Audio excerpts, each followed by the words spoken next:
What's up, Grayson Report? I'm on a bit earlier tonight. I was able to come on earlier. Sorry for being a little late. I was trying to set things up.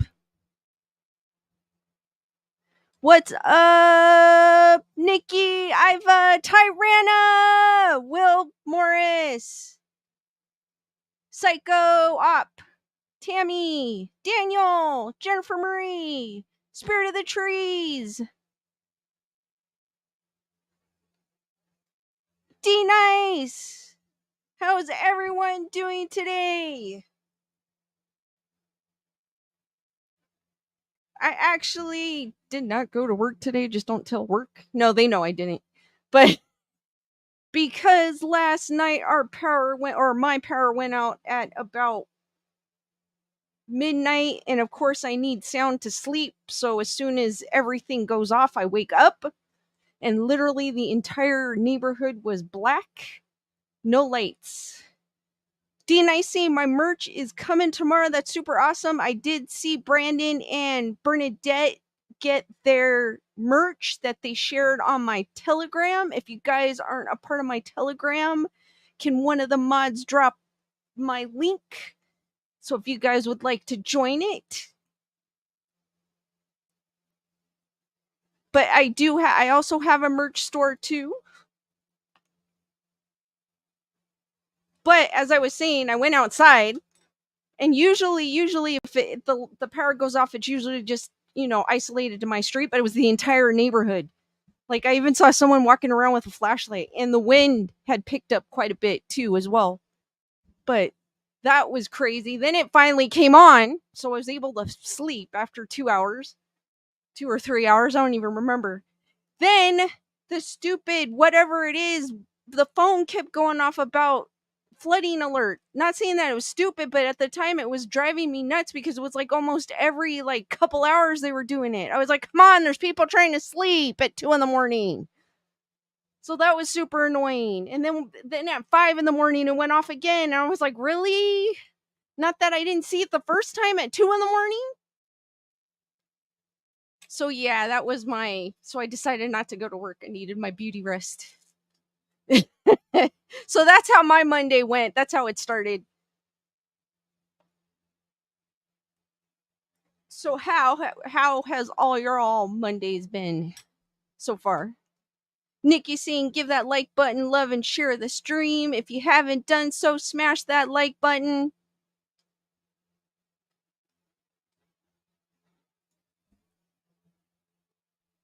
Yes, Spirit of the Trees, Hillary has passed. It was sunny all day today. Panda Bear, what's up? The birds were chirping. It was a tiny bit humid, but not too bad. It was bearable today.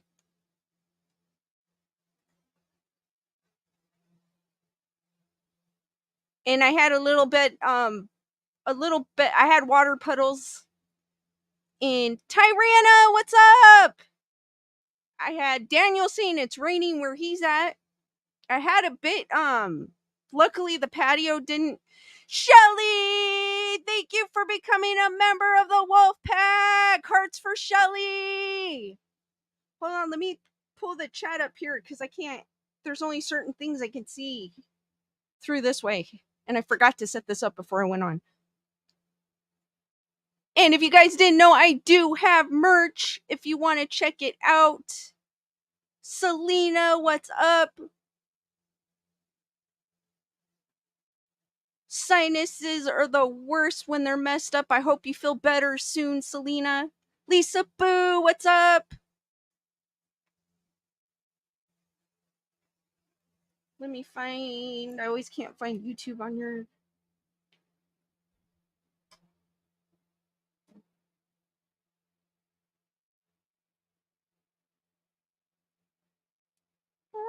Give me 1 second, guys.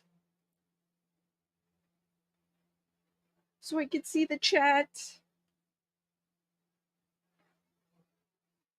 But yeah, I had a very eventful Monday that started at midnight.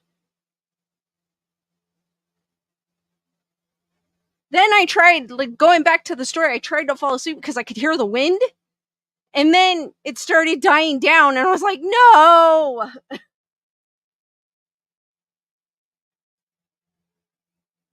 See if I can. Yay, that's so cool. Looks better. I fixed it. I couldn't put the hashtag in there, but because with the hashtag it looked funny, so I did it that way. But at least you could see it now. Yay! Yay! It looks better. It still looks small to me, but you could see it now. Daniel put the hashtag in it. That works. And then I kind of made the outline bigger so you could see the words.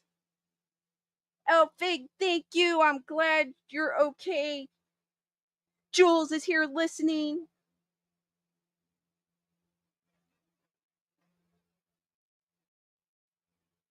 What's up, Will?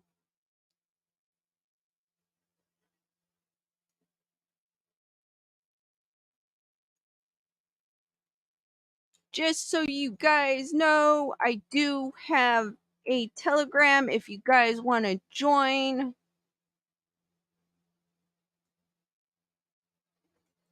And I'm listing.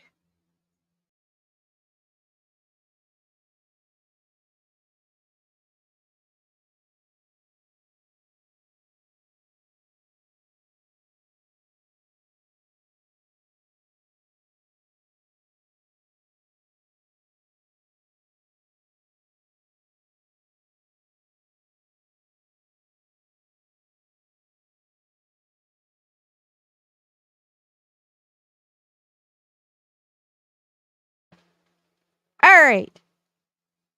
Joyce, what's up? But as I was saying before my mic disconnected, I do have a Telegram. I posted the link. If you guys would like to join, Brandon and Bernadette shared the merch that they received today. And D Nice is expected to get hers tomorrow. What's up, Mr. Noodle? Daniel seeing ding them ghost in that mic. I know. What's up, Iva? Iva saying, how are you feeling, Lisa? Doing good in Arizona. I am doing good. Got some rest. Delea Lux, what's up?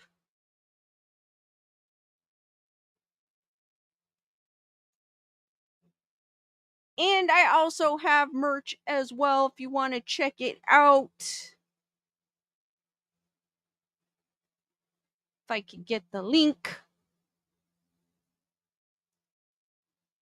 Give me 1 second, guys.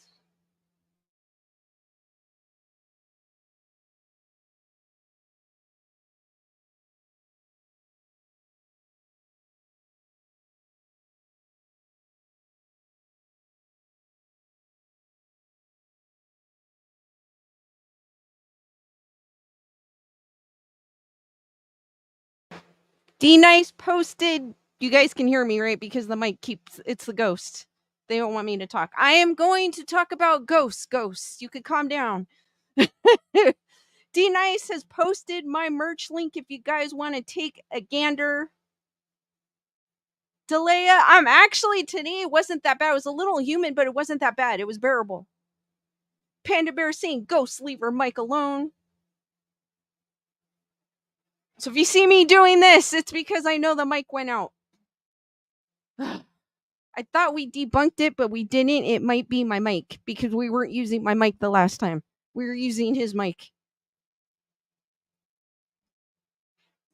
And I pretty much have everything disconnected but my mouse. What's up, Brandon? Tyranna! Thank you for the super sticker with the fitness pair. Doing the fist bump. Hearts for Tyranna. Thank you. You're awesome.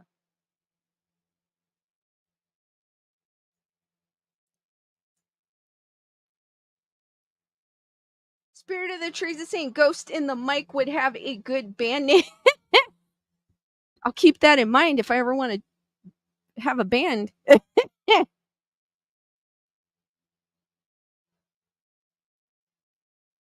So yeah, it might be my mic. I don't know now. It's baffling me. Let me check one thing real quick because I didn't check it, but I'm sure it's no, it's the same extensions. They're pretty much all gone, so I'm not sure what caused it. Super annoying. All right, guys, the first thing we're going to talk about is ghost in the news, and I'll see what pops up. And I have two little articles that have popped up. I've got two little TikTok videos I wanted to show you, and then we'll get into the Whaley House in San Diego, California. It's one place I've always wanted to go to, but I haven't gone to yet. Joyce says it's my electric personality. It might be. I don't know. Something's causing it.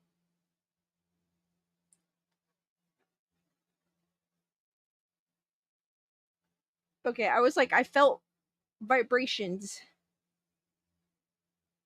I'm not. I wanted to give a quick shout out too. I don't know if you're in the chat, but I wanted to give a quick shout out to Virginia. She sent me a cash app for I hope you're doing okay from the storm earlier today, so I wanted to give her a shout out and hearts for Virginia, guys.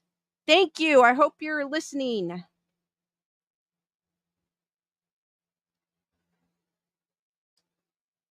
So we're going to get into ghost in the news, where I actually go Google ghost in the news and see what pops up. And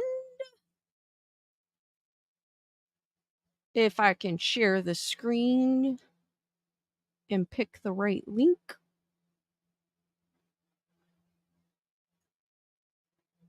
Oh, it is that link. I was like, what the heck? All right, this one is from Yahoo News, and it's the Latter-day Saint ghost town that keeps emerging from Lake Mead. And it was published today. Nestled in Nevada, the area that became the town of St. Thomas was once home to settlements of the ancestral Puebloans and basket makers. In 1865, settlers from the Church of Jesus Christ, of Latter-day Saints, began farming in the area, believing that they were in Utah or Arizona. Pioneers established farms and businesses in the area. Lisa Boo, I'll check it out after the stream ends. I'll see your new kitty. Believing that they were, but then they learned they were in Nevada. In 1871, the state of Nevada levied taxes against the residents, including taxes for the previous 5 years that they have been settled there. The Latter-day Saint settlers refused to pay taxes and voted to abandon the city except for the Benelli family. The residents burned down their homes and moved to Salt Lake City. After the settlers abandoned the property, a new wave of Latter-day Saints moved into the area in the 1800s. I didn't know it was about the Latter-day Saints. I just saw a ghost town. The town soon featured a church, post office, a school, and grocery stores, and reached peak population of 500 people. While St. Thomas did not have indoor plumbing or electricity, memoirs indicate that residents were enchanted by their simple life, but this did not last long. President Calvin Coolidge signed a bill in 1929 to construct the Boulder, later Hoover Dam. This dam led to the creation of Lake Mead. St. Thomas residents were forced to again abandon their town as water levels rose. Lake Mead began to be filled in 1935, and the area slowly became flooded. One of the last remaining residents, Hugh Lord, paddled away from home when the rising waters hit his front door in 1938. Eventually, the lake completely covered the now abandoned town, submerging it 60 feet below the surface. This wasn't the first time the town had been flooded. The ancient peoples from the basket makers and Pueblo cultures occupied the territory for more than 1,000 years, growing maize, beans, and other crops. Their settlements in the same area called Pueblo Grande de Nevada, or the Lost City, was also flooded previously. In the 1930s, archaeologists recovered hundreds of artifacts. The fluctuating water levels have meant that the ghost town has reemerged not once, not twice, but 3 times. In 1945, 1963, and 2012. The severe drought in Nevada has kept St. Thomas above water since 2012. Which I guess here's like a picture of some of the buildings that were left behind. Remember the Benelli family who stayed in the area? For years, Daniel Benelli operated a ferry service across the Colorado River. Some of his descendants still live in the area. The ghost town now consists of some building foundations and metal artifacts, only a fragment of what it once was. Lake Mead water levels. St. Thomas was uncovered by the drought that is leading to many other discoveries in the lake. According to NPR, human remains continue to be found at the lake. This area, which has experienced its driest period in 1,200 years, has seen the discovery of at least 5 sets of human remains in recent months. In 2022, ABC News reported that the 5th set of human remains were found in mid-August and that water levels are receding at an unprecedented rate. The latest information on Lake Mead water levels as of August 23, according to the Lake Mead government website, indicates that the water levels are on the rise because of all the rain we had last year. But I do remember that they did find a barrel with a body in it recently. But that is kind of cool to know that there was a town, but because they built the dam, the basically that is what caused the town to go underwater, which is kind of sad in some ways. So guys, what did you think of that article? Alice, what's up?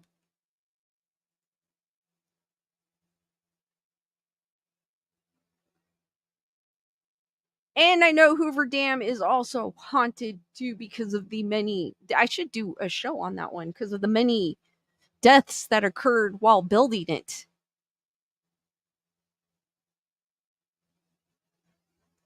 I've never been there. I want to go there too. D Nice says I want to go there. I want to go there too. I've never been there.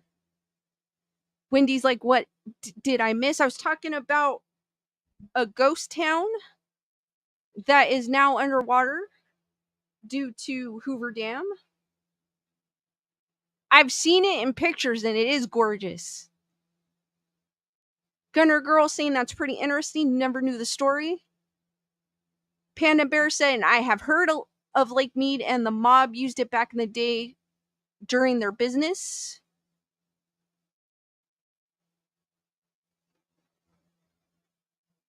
I knew because of the drought that the water levels were going down because there's people, making videos about it. And I did know about the body being found in a barrel, which was crazy. I think he was a man. Give me 1 second, guys. The camera froze. It's the ghosts. I am talking about ghosts, guy. Ghosts. Don't worry. Ghost, you can calm down. Actually, that's not too bad.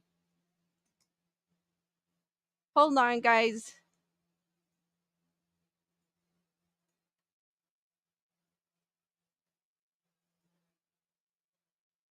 That's my. Give me a second.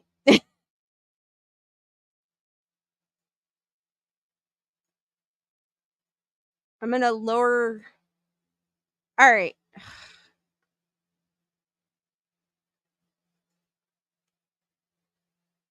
Jennifer saying hi to the ghost. Wendy Marino is asking, do you know the story of the Hoover Dam? I do, because actually ghost hunters went there, so I know a little bit about it. Because they went to investigate there, and I was like, oh my gosh, I want to go there. I've never been there.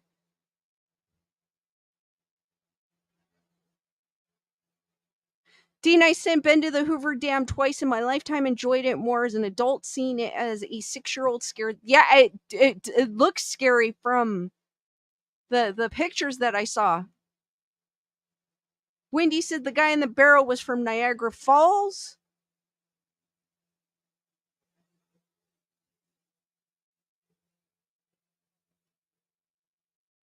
Rochelle, glad you're able to make it. Glad you are feeling better. Julissa, what's up?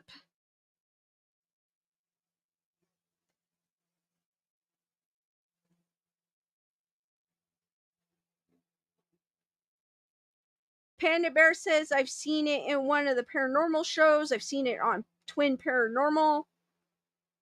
I know those guys were featured in Ghost Adventures when Ghost Adventures was at Lake Mead. And they had the boys from Twin Paranormal. They kind of interviewed them. Alice is saying Hoover Dam is huge. Wendy says, I watched it as a tourist passing through, but wanted to be on the Maiden of the Mist boat. For the, Wendy, for the Niagara Falls?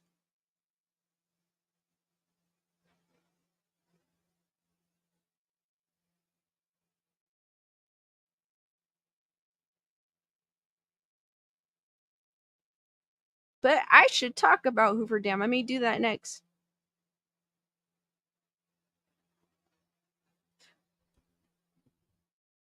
Thank you, Rochelle, saying Gary was a bit crooked. I feel like I'm so tiny.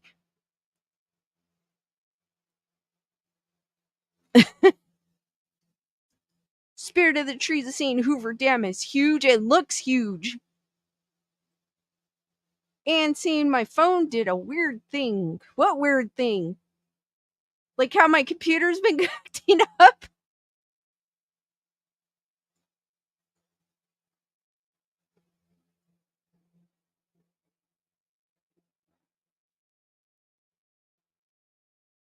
I was saying my dad worked on that dam. That's pretty cool. That is so cool. A hashtag.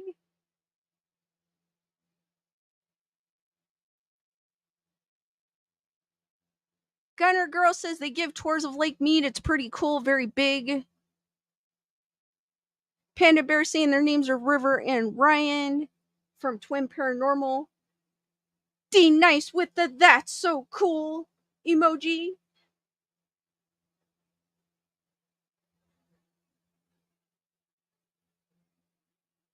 Wendy saying the amount of labor that went into the Hoover Dam, people died, spirits remain, trying to work to support the family. I remember that on Ghost Hunters they had mentioned that a father had passed away, and then the son, when he got older, he decided to work on the dam, and he met the same fate. So that story was kind of crazy.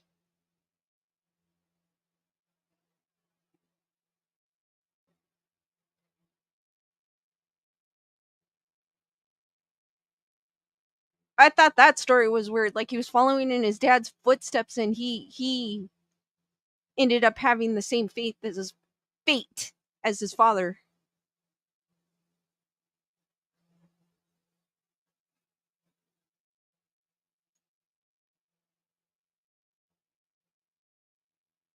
Alice, I fixed it so now you can see the that's so cool emoji. Because before it looked like a hot dog.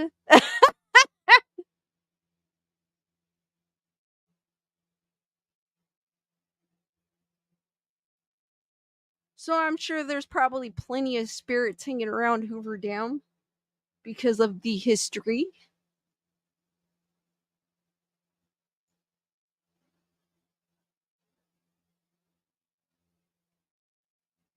So so the next article I am going to go into is another Ghost in the News article that I was able to find.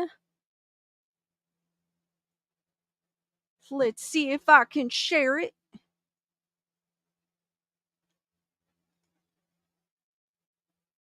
Lisa Boo with the hashtag that's so cool.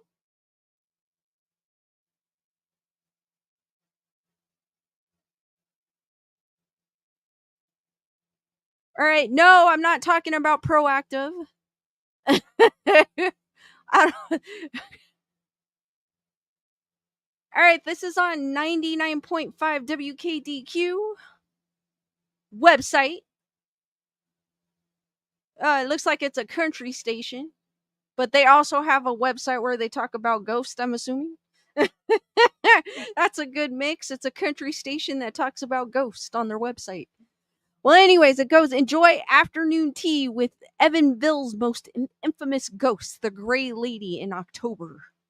Written by Melissa, and it was published today. And it's another Gray Lady.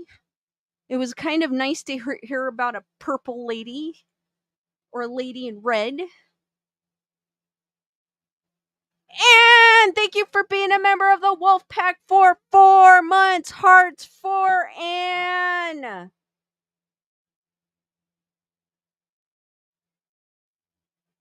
Rochelle, same proactive is still good stuff, but works, but better to work in gut health.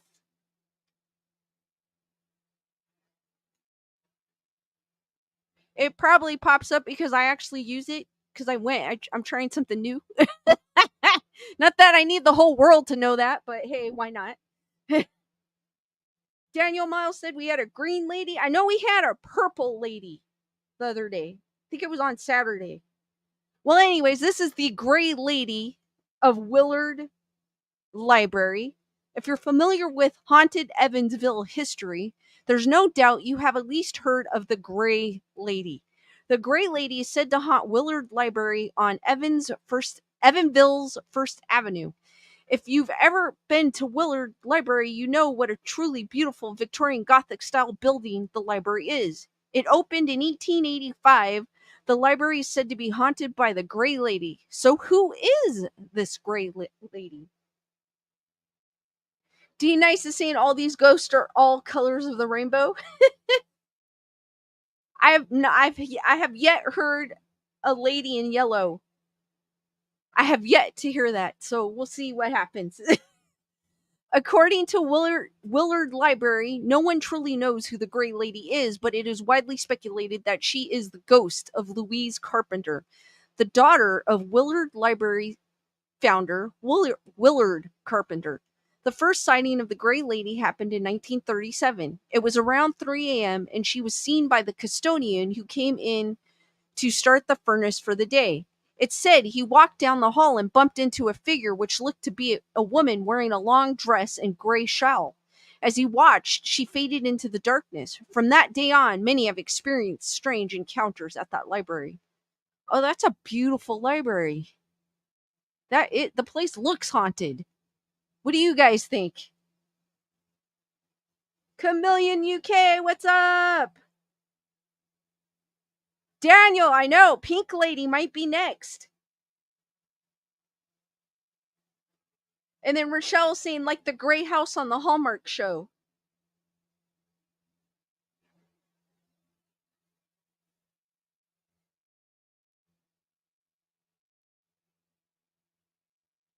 Gray Lady afternoon tea.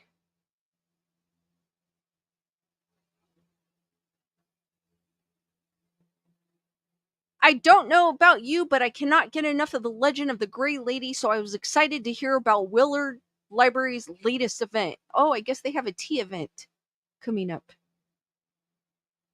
But I'm not going to talk about their tea event. So if you guys are in the area, you can join their tea event. You may catch a glimpse of the haunted lady. And then I guess, well, it didn't go into much. Well, I guess the only sighting that this article talked about was happened in 1937 because it goes on to show women who are cosplaying the Lady in Gray.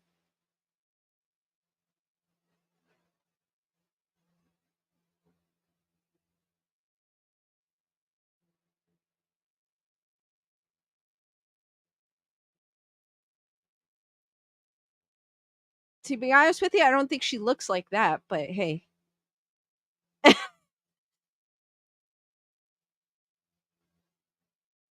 Rochelle feels good spirit energy there. How much is the rent there?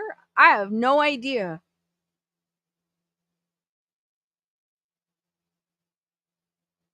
Jennifer Marie saying, I know, that's what I was thinking. I was like, where's the story? You know what I should do? I should proofread these before I show them to you because I found some that were horribly written too. But it didn't say much, so I may have to look into this library because that was kind of like a. Hold on, let me look into this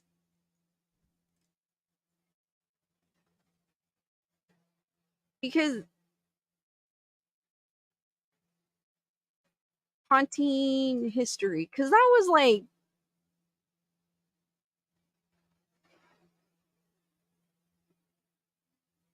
let's see. Let me see if I can find not that one. Tyrannuses need more straw. I know that kind of was like it didn't give us much.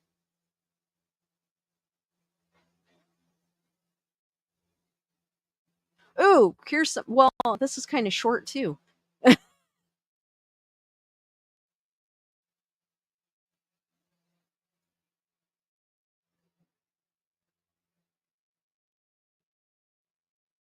J- Jennifer Marie said they just wanted to shamelessly plug their tea event. I know exactly. They were like, by the way, on top of the Great Lady, we're having a tea event on October 7th at 7 p.m. ish. So come on and join. But we're gonna leave you hanging because I know y'all wanted to know about the Great Lady. It's like, come on. Chris Barber, what's up? Dean I saying we need Lisa full time so she has time to proofread just in case. I know, I kind of don't because I wanna react when like you guys react. But that let me see if I can find something that says a little bit more. Even if it's a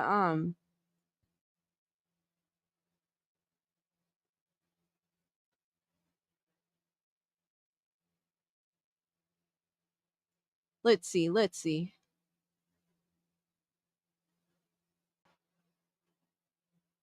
Oh, wait a minute. Maybe this one has a little. Wait a minute. Hold on. I think I found one. Give me a second.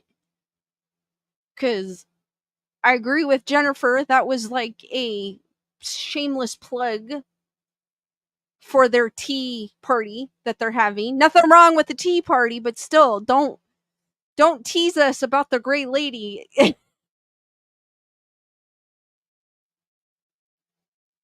Sarai, what's up?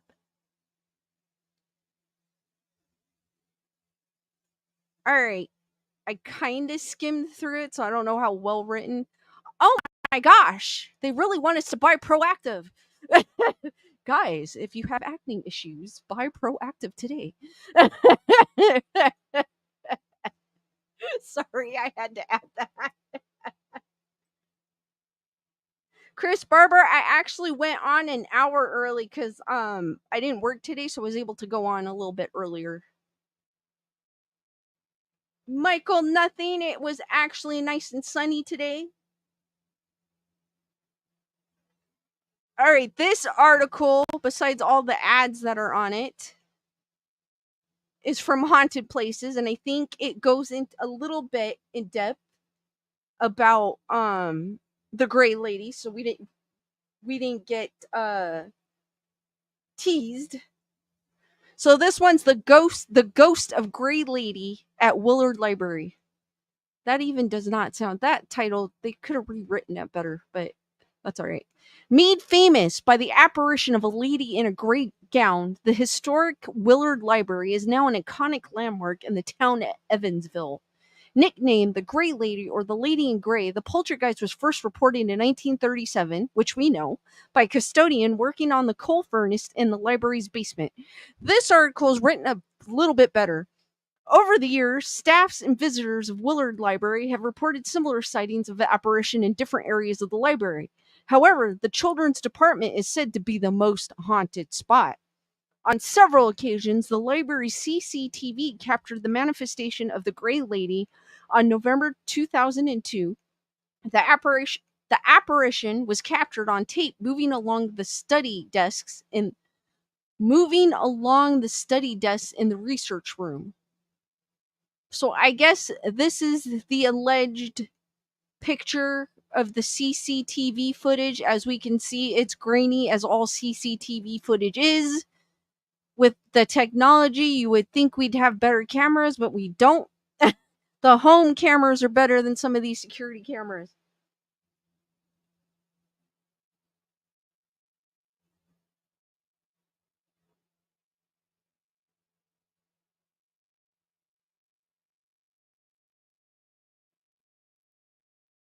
Mistress Meg, what's up? Wendy has never been to a haunted library.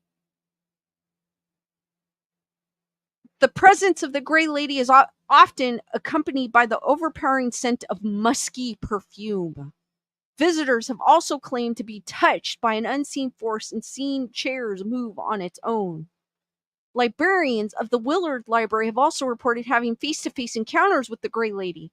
During the 70s, when the library was under renovation, former lead librarian Margaret Meyer claimed that she had encountered the apparition while surveying the progress of the restoration project. Unknowingly, the apparition followed her home. On that night, her son witnessed a woman in a long gray dress vanish before his eyes on the second floor of their home. So I guess apparently this is something else that was caught on CCTV.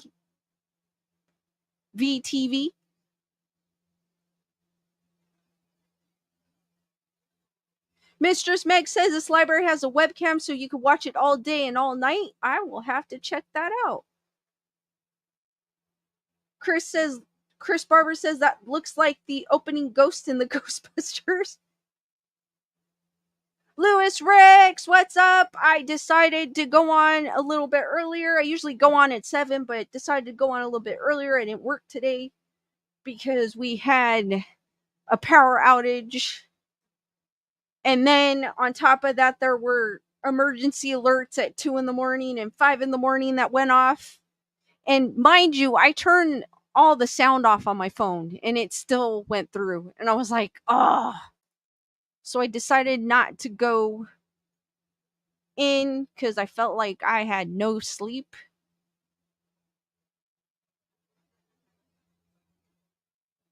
Nikki's saying, oh, I know my blanket always falls down.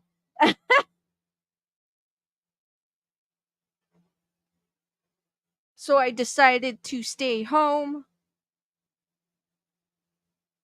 so I could get some sleep.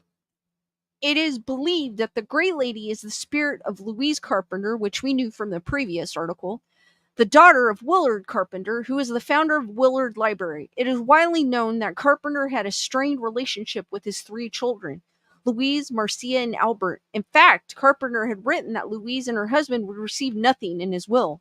Instead, a majority of his wealth would be given to his business in Evansville, as well as Willard Library. So I guess this is a picture of Louise Carpenter, the alleged lady in gray. Louise Carpenter is now said to haunt the library, determining to get back what she deserved. For avid ghost hunters who are unable to visit Willard Library, the library has offered a live feed, like Mistress Meg had said, of ghost cams at 6 of the most active spots, namely the children's room, the basement hall, and the research room, the stairway, the children's story room, and the adult services on the first floor. View the live feed here. The history of Willard Library in Indiana dates back to 1885 when it was first opened. Constructed with funds donated by Willard Carpenter, the library was built to serve citizens of all classes, races, and sexes, and at zero charge.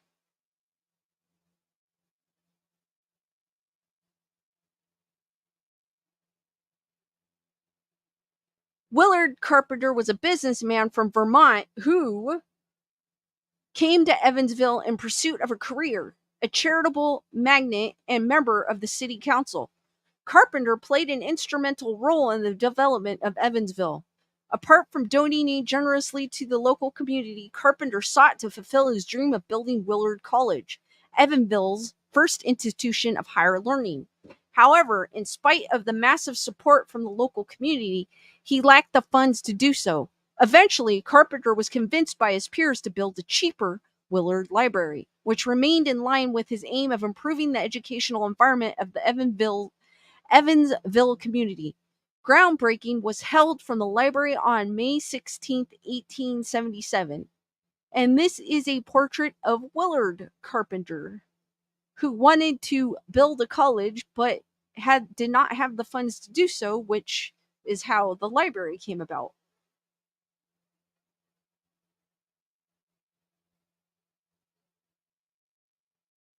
After a prolonged hiatus, construction of the Willard Library was finally completed in 1884. However, Carpenter failed to see the completion of his library. He died on November 3rd, 1883, after suffering from a stroke. Today, the Willard Library is one of the several public state libraries listed on the National Register of Historic Places and the oldest work public library in state of Indiana, and it is absolutely gorgeous. I would not mind visiting that library. It's gorgeous.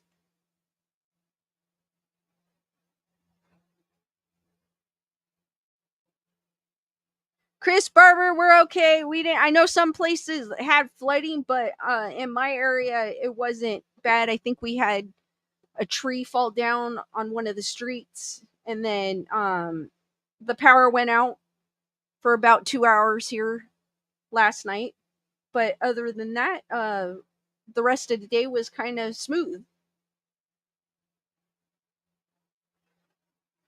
The Dark Mass at Willard Library. Apart from the Gray Lady, oh my gosh, there's more? A dark mass is said to haunt the Willard Library. While it is unknown if the Dark Mass is simply the manifestation of the Gray Lady in an unappealing form, many believe that there are two separate entities. One night, the dark figure was also captured on film walking up the stairwell to the second floor. The figure appears to be holding a book, is said to be Louise Carpenter taking back what belongs to her. What? Yeah, right. Okay, according to this, it was at 3:41 p.m.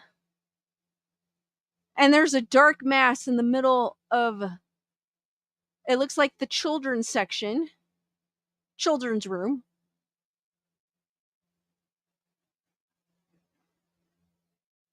I think Lewis's power was out for a bit longer. He lives a bit further from me in Los Angeles area. I can't enlarge it, unfortunately. This website didn't. I mean, I don't know if that enlarges it for you. No, I can't enlarge it. I can only enlarge it on my side.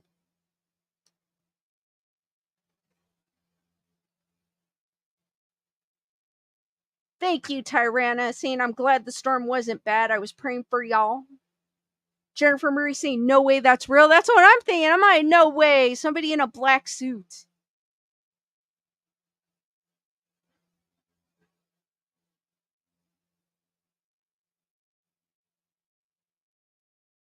Jennifer Murray saying, never seen a ghost army crawl on the floor before.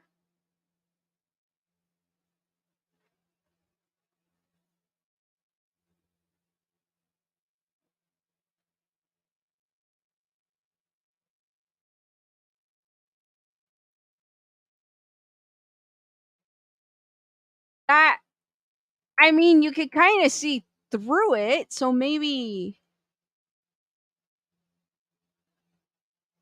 if I,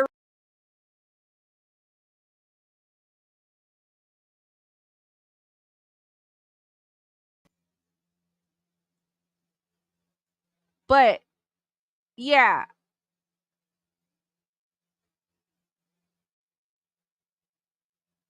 Sadai says that black mass looks creepy. Chris Barber says it looked bigger to me.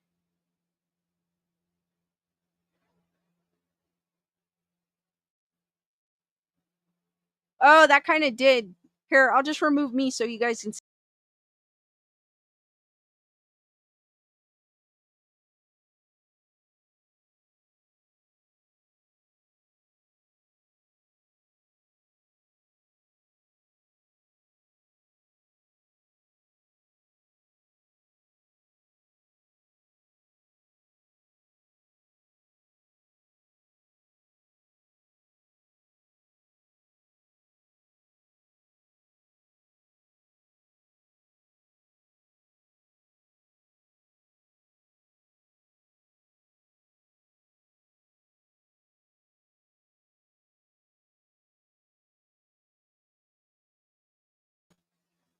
I guess my mic goes out.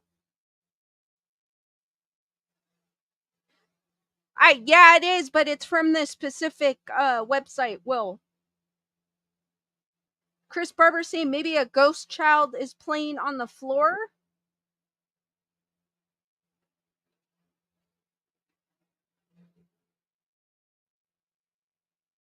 Jennifer Marie was saying, I'm not sure if you heard of all the positions to manifest, and we're supposed to believe it crawled. That's very true. Maybe a ghost child playing on the floor? Maybe. You never know. D Nice is still holding on to it's a black cat. Is Willard Library open today? Looking to visit Willard Library and catch a glimpse of the Gray Lady or the Dark Mass? Make sure that you are aware of the following opening hours to avoid disappointment. So here are the various hours. If any of y'all are in the area of in Indiana, I believe. I was saying monkey. Oh, maybe.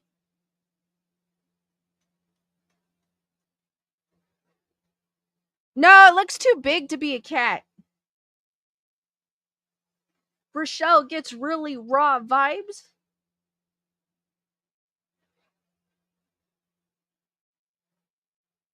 Sadai says, well, that black cat has see-through skin.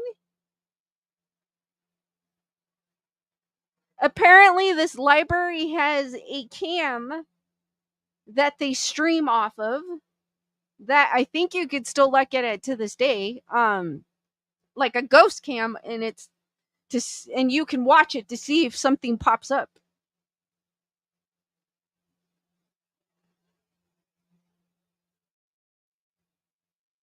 Still, though, I could see how it looked like a cat, but it looks huge for a cat. It's a Maine Coon. There you go. This is an older, it looks like it's a screen capture of a video that was taken in 2003. But it would have been cool if they had a link to the video. Will saying looks like one of those internet legends, the shadow people.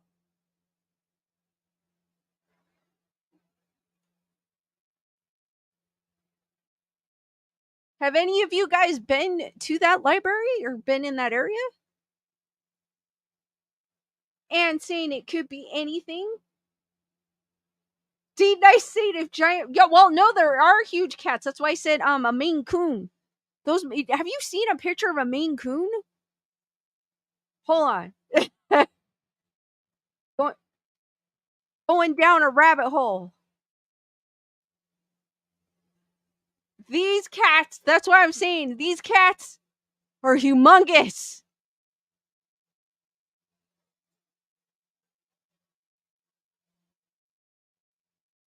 Let me see. Let me see if I can catch a picture.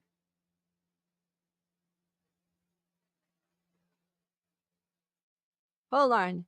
These cats, every time I see a picture of these cats, oh my gosh, they're humongous. Like, check this out. That's what I'm saying. It could be a Maine Coon. A black one.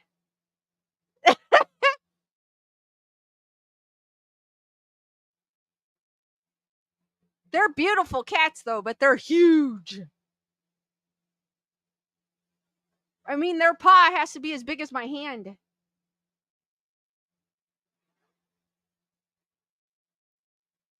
And that cat's probably not even a year old. I don't know if it is or not. I didn't look, but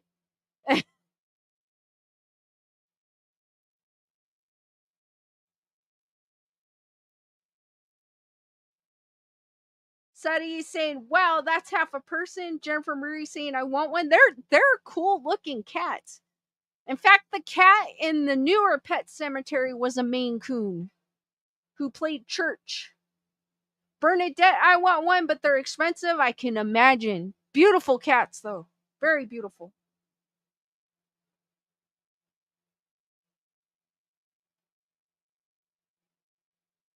I mean, there's ones bigger than that. That's just one that I could get a picture of.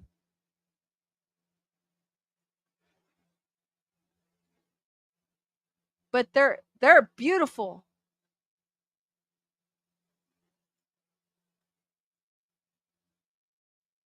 Like this one, the cat's face is like as big as my head almost.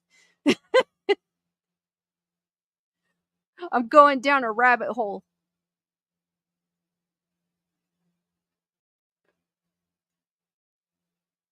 Again, like this one is huge too.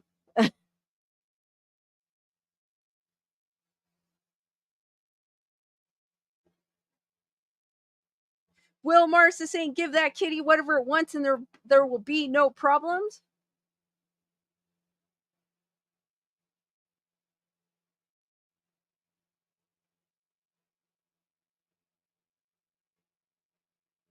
Sadi is asking for the Minx family. I have no idea, to be honest with you. No, that's okay. D nice. I like cats, so don't mind sharing about cats a little bit. But yeah, I mean, it could be a cat. That was just making a point because these cats are huge. They also have the Savannah cats. Jennifer Marie saying cats are the best. They are. They also have those Savannah cats, which I think are half wild or something like that. They're huge. Julissa said, "My daughter just said that cat can eat you."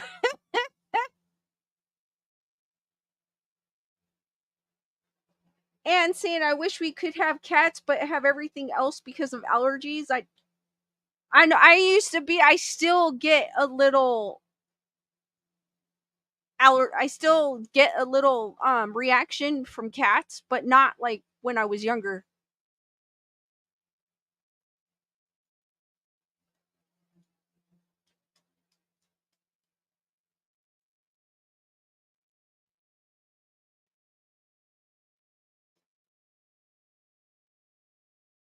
Hold on, let me see if I could show you a Savannah cat. Now these cats are huge too. So going to D Nice's reference of a cat, these are huge cats as well. Chris Barber said, "I'd love to have a cat, but my dog would eat it." Alice Martinez saying, "I love cats." Chameleon UK says, "Search YouTube for Mr. Vivo for some stunning Maine Coons." I will have to check that out because I think that's a beautiful cat.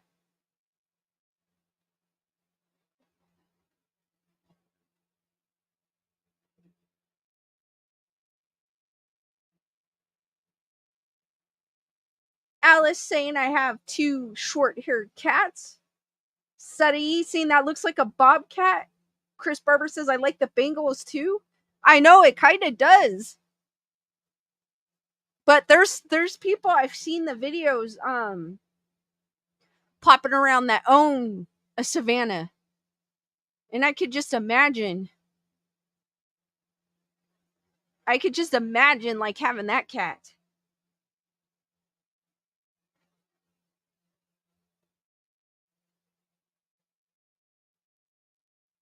I love all animals, so any animals I see, I'm like, oh.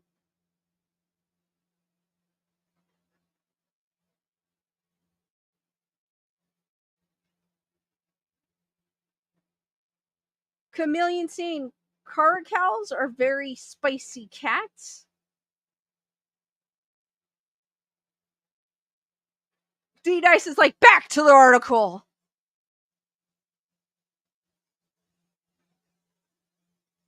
Well, I have this little TikTok video to show.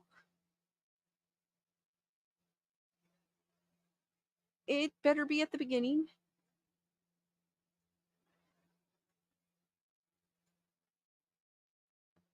It's kind of hard to find a TikTok video that doesn't have like spooky music. Like they show a video and then they have spooky music on it. I'm like, I just want to see the video. I don't want some spooky music box music in the background. I get it, it sets ambiance, but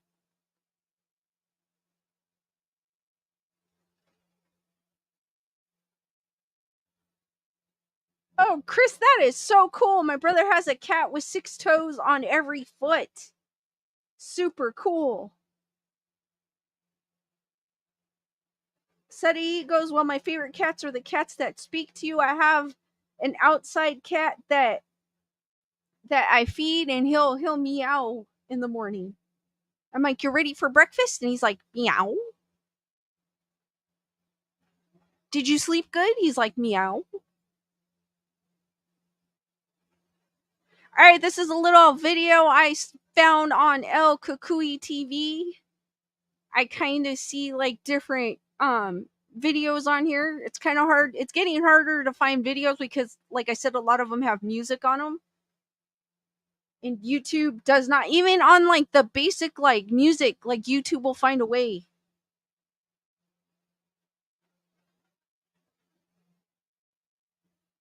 To say you're using music from so and so, and I'm like, really? It's like a generic music box sound.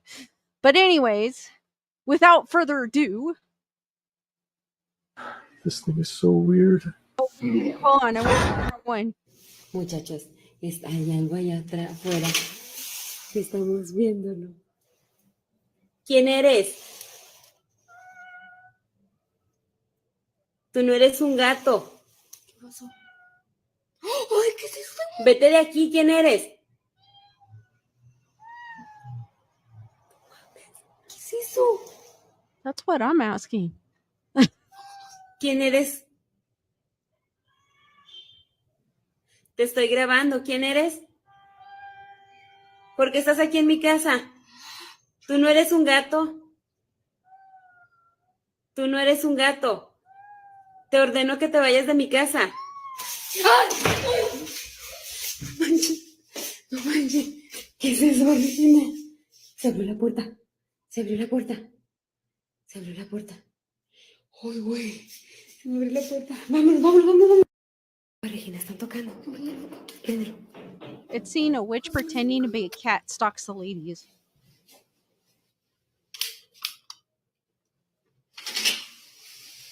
First thing you don't do. Don't Ya le open hablé a the la door. policía. Y ahorita va a venir. Tráeme un palo, Regina. Tráeme algo. Tráeme algo. Va a venir ahorita la policía. Corre. ¿A qué estás molestando aquí? Ya te habías ido. ¿Qué quieres? ¿A quién quieres? ¿A quién quieres? ¿A Regina o a quién quieres? ¿A quién quieres? Vete de aquí. Vete de aquí. Se paró. ¿Quién chingados eres? ¿Quién te mandó? I'm sorry, guys. What do you guys? What do you guys think of this video? The end kind of makes it kind of suspicious.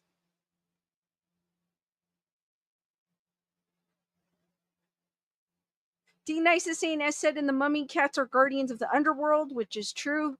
The Egyptians used cats. They worshipped cats because they can see things that we couldn't, like they could see in the dark very well. Jennifer Marie saying, I'll never trust your videos again, Lisa. D Nice is like, replay. Alice is scary. Delay Lex with the that's so cool. Sadi was, she was asking, who are you? She was like, you aren't a cat. Stopped acting like a cat. I'm trying to look to see what she's seeing, but you can't. You can kind of see something moving in the background. Brandon says it seems scary, but a mix of funny. Chris Barber says there was a shadow in the room. Sadi, that scared me so bad. Anne scared Anne as well. I thought it was interesting because it was like the way she's talking. She's like, who are you? Who are you? You're not a cat. Daniel Miles saying, I thought I saw somebody's head in the background or a reflection in the window. Not sure. And trusts cats. Jennifer Marie was like the child. I know, I heard that. She was like, why me? Because she was like, are you looking for Regina? And she's like, what do you mean me? Like somebody made a comment over here. And she's like, I called the. I'll play it again, guys. You guys want to see it again?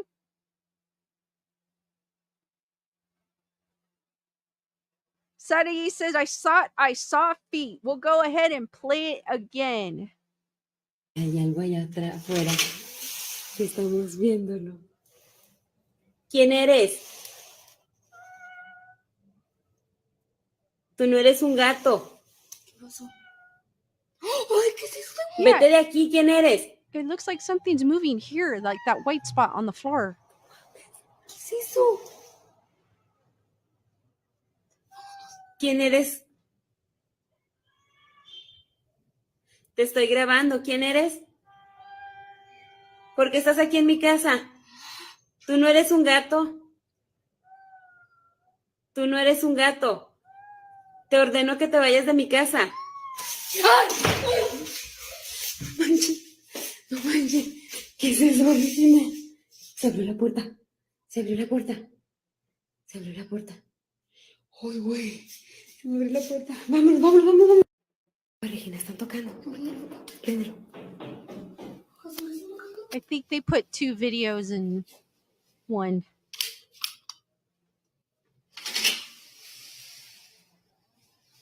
Ya le hablé a la policía. Y ahorita va a venir. Tráeme un palo, Regina. Tráeme algo. Tráeme algo. Va a venir ahorita la policía. Corre. ¿A qué estás molestando aquí? Ya te habías ido. ¿Qué quieres? ¿A quién quieres? ¿A quién quieres? ¿A Regina o a quién quieres? ¿A quién quieres? Daniel saying Vete de he aquí. just saw the reflection. Vete de aquí. Se paró. You see like a ¿Quién person chingados right eres? there. ¿Quién te mandó? Muchachos, está allá. Sadie saying those things look like feet. There was something standing there. But no, it threw something at him, Alice. It was a figure in all black. That part of the video to me, I don't believe, but the cat thing kind of was like, I don't know if that one's real or not because I can't see what they're looking at, but the person standing that threw that thing, that was kind of like overboard for me.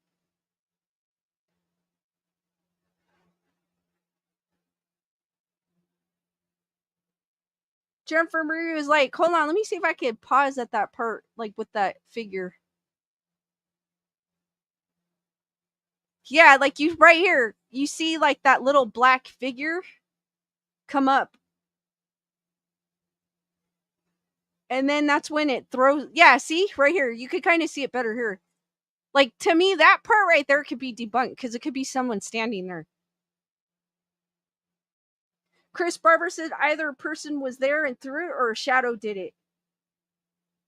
Sadi says, I think it threw, but it looked like a basket. You know, like one of those, like the shape of one of those circular laundry baskets, but it wasn't a laundry basket. It was a little harder than a laundry basket. D Nice saying, yeah, it could be a person.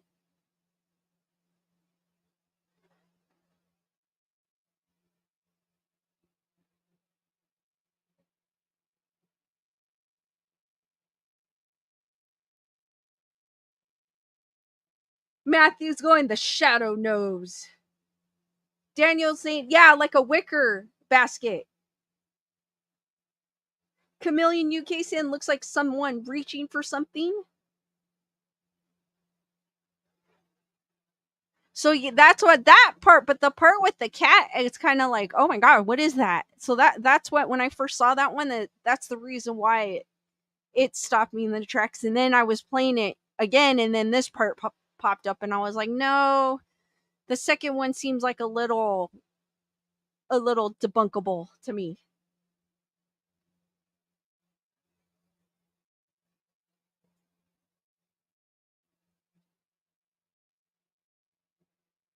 But it's just how she's talking. She's like, you're not a cat.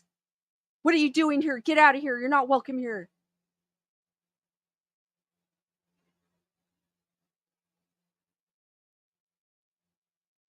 Jennifer Marie saying the witch cat shadow only threw the basket because she doesn't want to be recorded. You guys, the audacity of the person recording. Wendy is asking what state. I think that's in Mexico or somewhere. I'm not sure where. It didn't say where.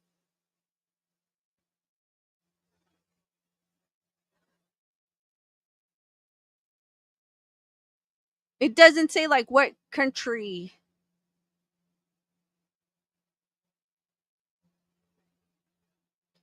Daniel Miles with the hashtag meow is so cool.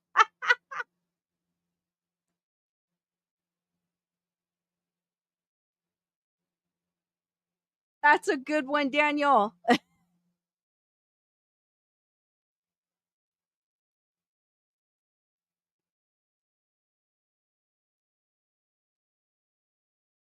right, the next video is from Mr. List Paranormal. And like I said, it's getting harder to find videos with no music. It's in Indiana, Wendy, for the library ghost.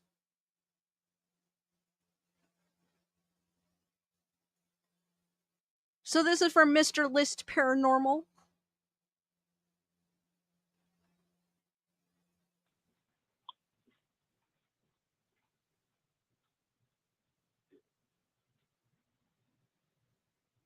Wake Shapeberry, what's up?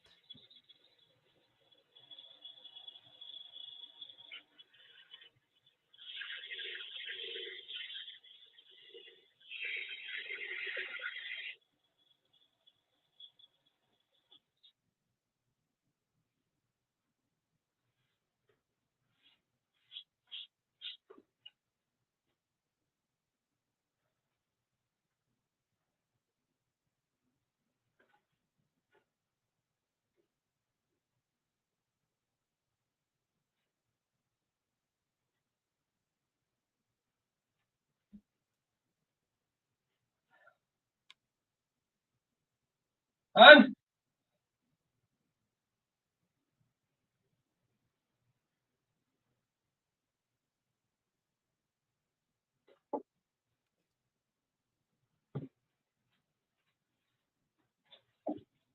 Hun?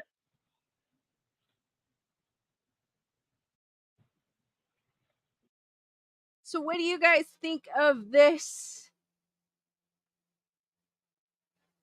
So Jennifer Marie is like already fake. No one just has a chair set up that way naturally. Aaron Cooper, what's up?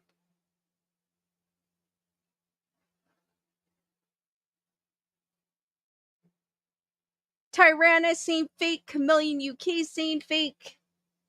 Suddy saying I can't see it. I can play it again. It's basically that rocking chair is moving.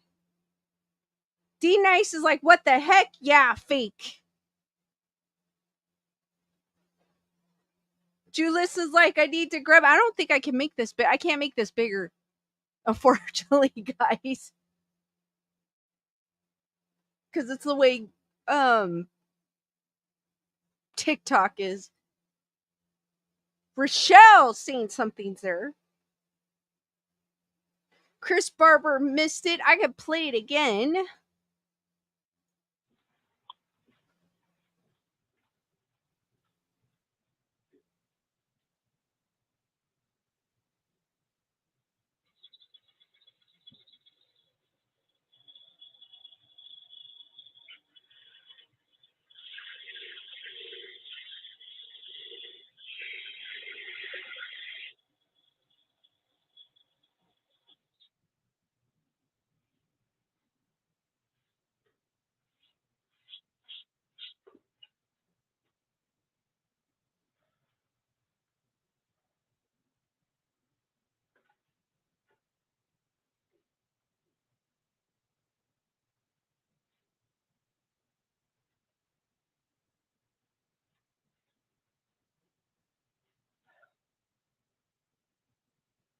Hun?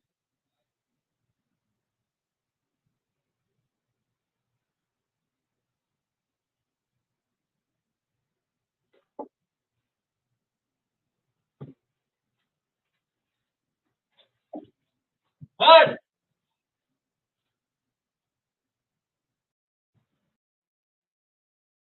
Rochelle saying fake nerd report in the house. Rochelle doesn't think it's fake. Jennifer Marie saying the way it raised like that and doesn't go back down, it's obviously fake. Daniel Miles is like, how it moved, I don't know. Because the guy did actually go. I'm wondering, because this looks kind of familiar, because remember how I showed a video with a cat and like something was coming out of the dolls? I'm wondering if this is the same house, because it looks familiar.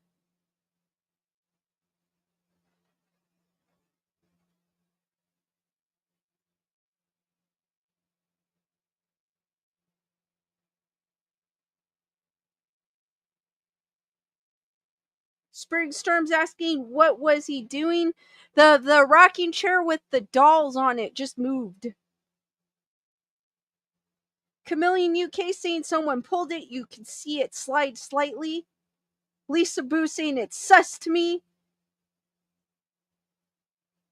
Aaron Cooper saying strings. Jennifer Marie's agreeing with Chameleon, saying someone pulled it.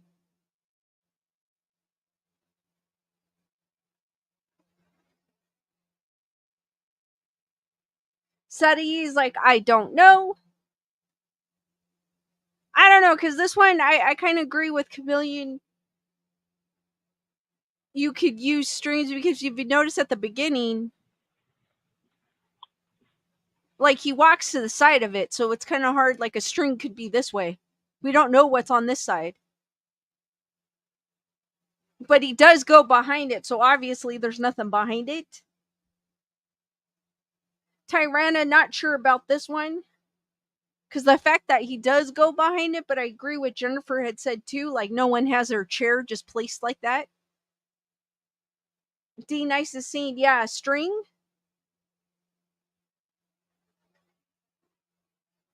Because why? That's like a weird place for a chair. And it pointing that way. You would usually have the chair pointing probably like toward the couch. It's like they purposely set it up to look toward the camera. Aaron Cooper saying it's a rocking chair. It could be tied to a string at the bottom. Diane, what's up?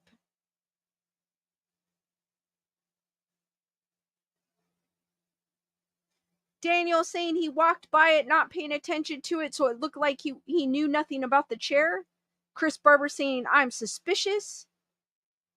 Julissa saying, yes, you're right, it looks staged. Because honestly, when you guys are setting up a room, do you have a chair facing that way? I know I don't. I usually face it toward like where people are sitting, because that's what you're going to use it for.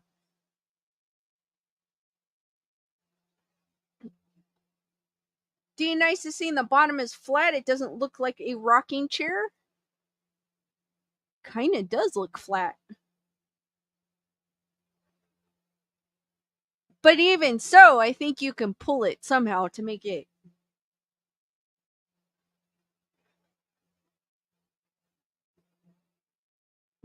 tilt.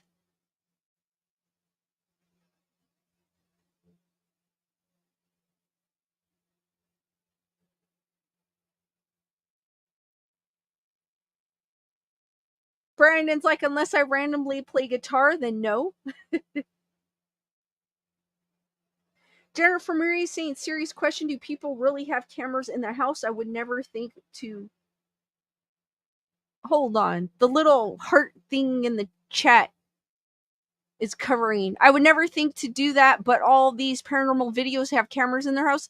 There are people that actually do put security cameras up, but then you have to think too, if they were having activity, because some people do that. They'll have activity, then all of a sudden they'll put cameras up so they can see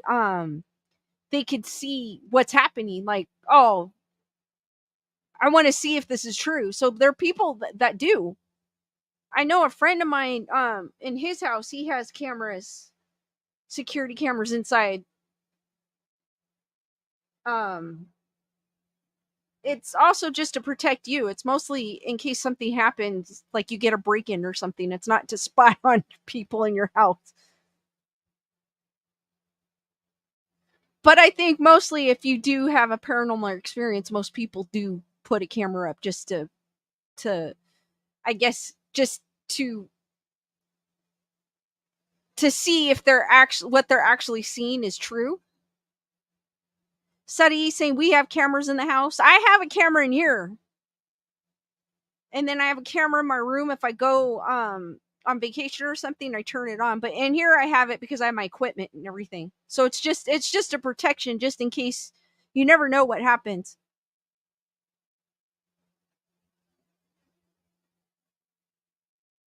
Julius is saying maybe cameras are up to watch their pets.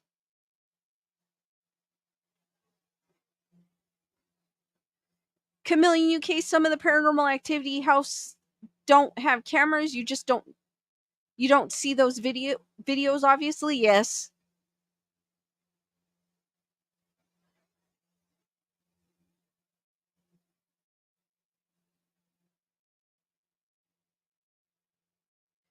D Nice is saying we have cameras because my neighborhood we had a couple of break-ins and the neighbors we put signs outside like crazy.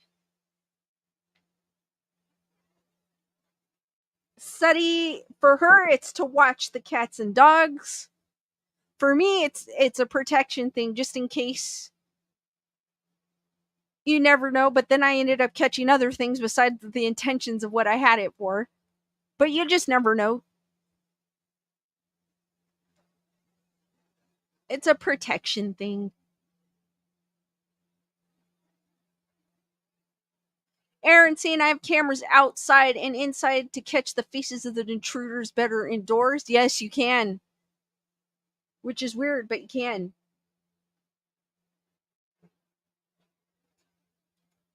Especially nowadays, because people are going crazy nowadays, especially in California. Because of certain political people that give certain crimes a slap on a wrist. So these criminals just don't care anymore. Which is sad.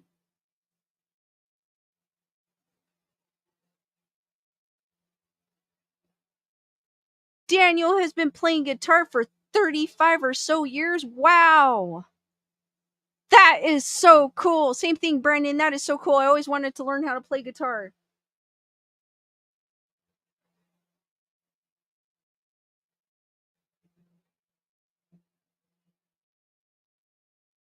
Chameleon saying my job is to watch CCTV all night. Don't see any spooky stuff though. That would make your job a lot more interesting though, Chameleon, if you saw something spooky. Bernadette, that would happen with my cameras, but I set them, especially if like a what you call it, like a branch with leaves move and then it goes off and I'm like, ah. Rochelle saying people have been really sketchy.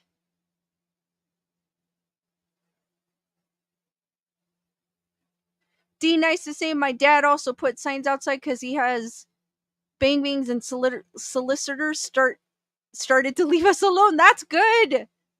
I wish I could do that. I should do that.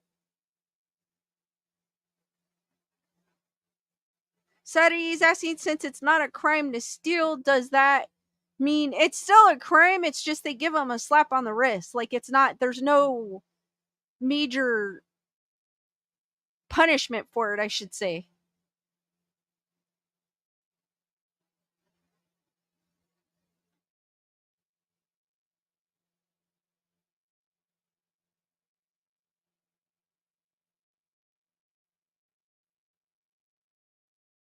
Wake Shapeberry seeing Night Watch people catch some spooky stuff on camera. I know there's a lot of crazy videos.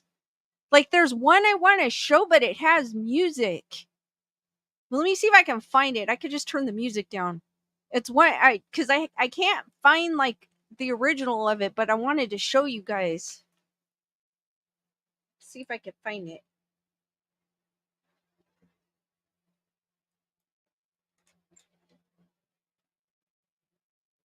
Because I don't like the ones, I just want the video. I don't need all the creepy.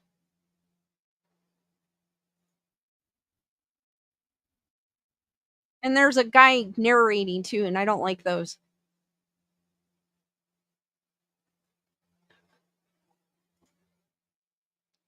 But I saw this one, and it's again, it's like a security guard on CCTV, and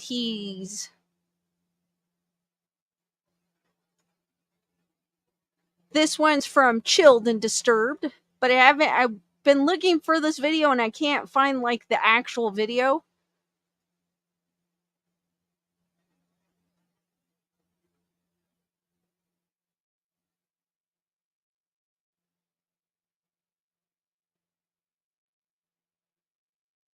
So apparently what's going on is the security guard sees this employee talking to somebody.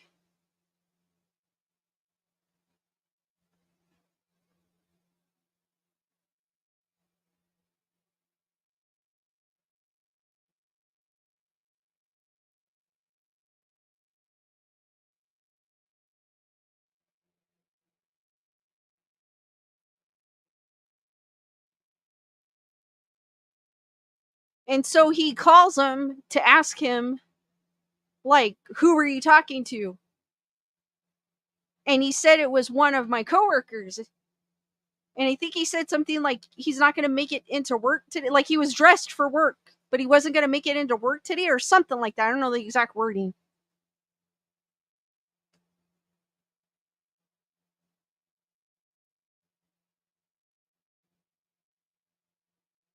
Bernadette.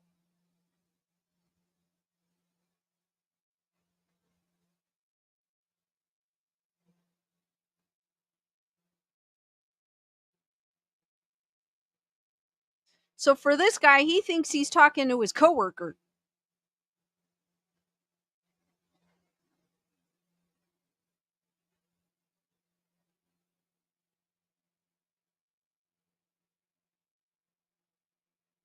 And I think they even shake hands. Look at, like he's shaking his hand.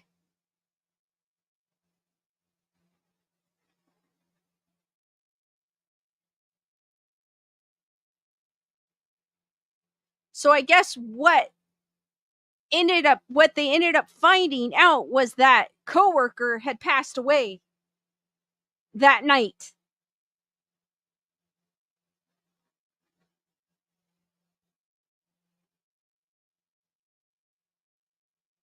So the guy that he was describing apparently passed away. Yeah, D Nice, did the coworker pass away? It did. He did. So that's who he said he was talking to. So what do you guys think of this video? Do you think it's fake?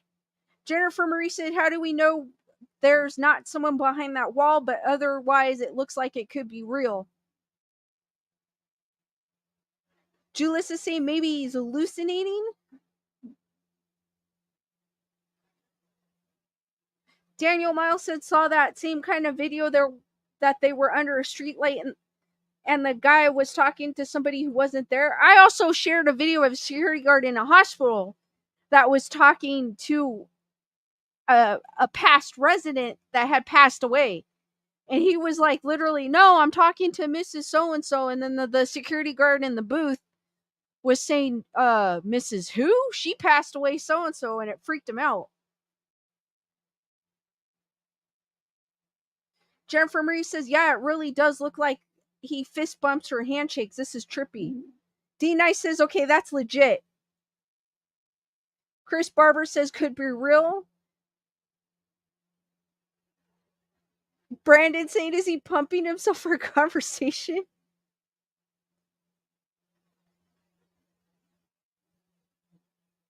Matthew saying, be smart and steal a slap bracelet so you can get 2 slaps on the wrist.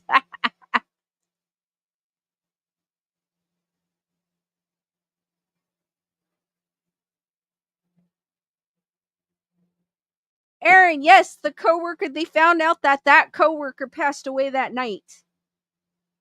That's what the trippy thing of it is. And the way the guy, he knew him.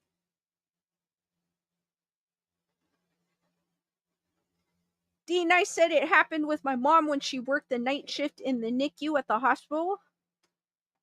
Did she also see a coworker that passed, or was it D Nice? Alice is saying spooky.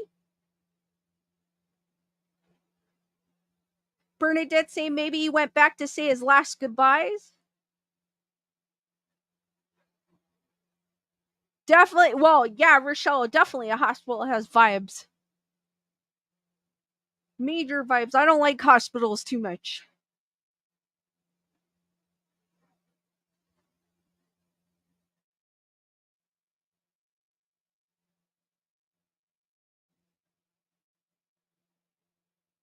Daniel Miles is saying that's what I was thinking. His last goodbyes on one little last motion of what they used to do there every day.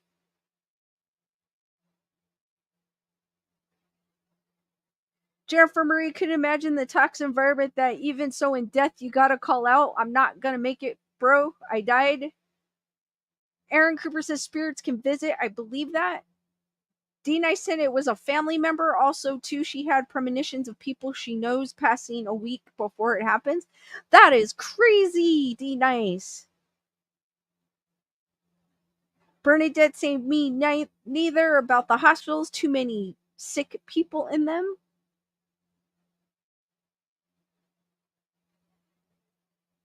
Brandon said I had a coworker who passed the same week. I held the door open for him and had lunch together, and I felt a strange sadness that day. Then 2 days later, he was gone. Wow.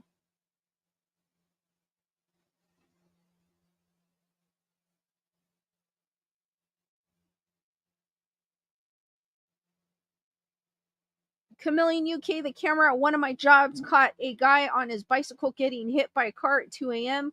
Guy died on impact. One of his shoes flew up in the air, and you could see it falling on the video. Whoa. Daniel saying that's sad when that happens. Diane saying strong worth ethic to come in anyways, or that particular person meant something to him.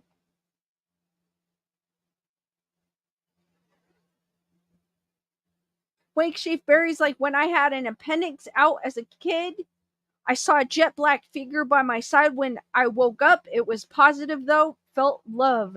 Awesome. Those are the best kind, Wink Shape Berry. It was probably someone looking after you to make sure you were okay. Jennifer Marie saying my great grandfather came to me in a dream to tell my great grandmother he was waiting to help her cross over. She was on hospice. I told her and she cried and passed that night. Sometimes a person just needs to know when it's time to go and that it's okay to go. And that's why today is the 3rd anniversary of my dad's passing. And that's exactly what I told my dad as well. I didn't say it out loud because I didn't want my stepmom saying it, but I said it in my head and I said, if you needed to go, that is okay. Which is a weird thing because I was actually gonna visit him on the day he passed, but something told me to visit him the day before. And I'm so glad I did.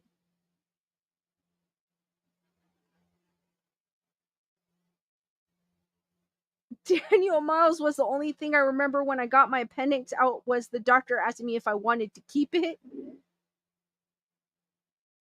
Thank you, Julissa.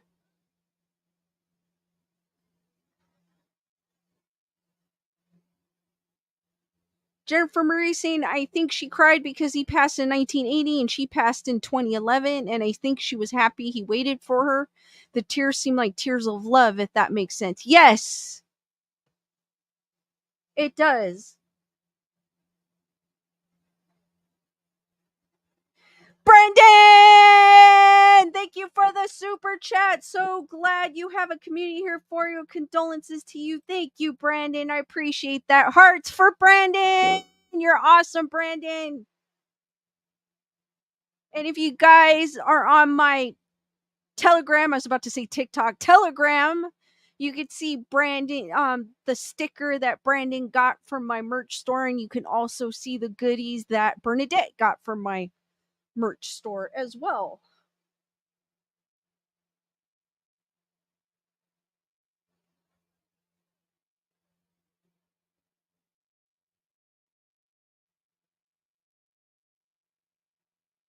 Bernadette saying, I used to call my grandmother my little hummingbird, and when she passed, I was so depressed and in shock still, but I went to my backyard and a hummingbird came right to my face like I'm okay. Those little messages are super awesome.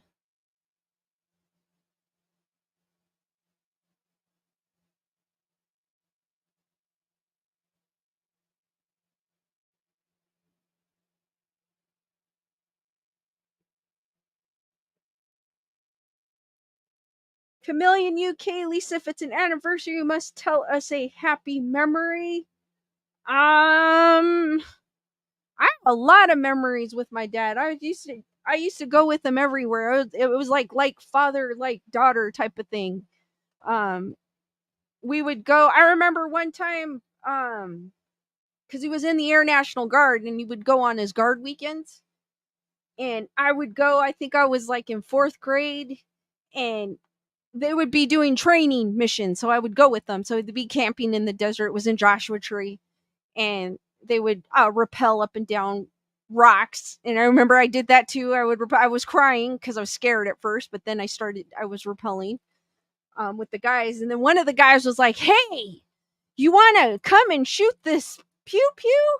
And I was like, and it was one of the M1s. I can't say it on here because YouTube's gonna come and have a fit about it, but it was an MACICHINE pew pew. And I was like, sure. So the group of guys were like, come on, because they were they were doing their training. So I got to handle one of those pew pews. So that was kind of cool when I was 10.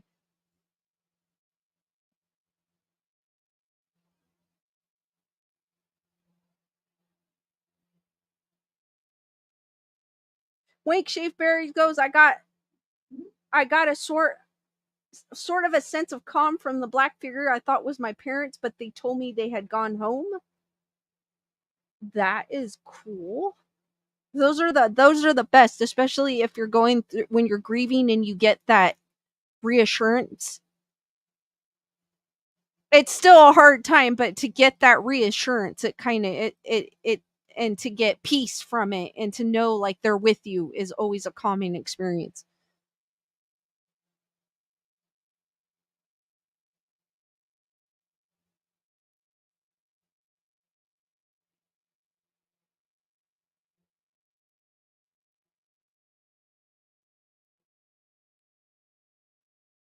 But this video I thought was kind of cool because you can physically see him talking to somebody, and then when they said, well, it was his coworker that had passed away that night, I was like, oh my gosh, that's like crazy.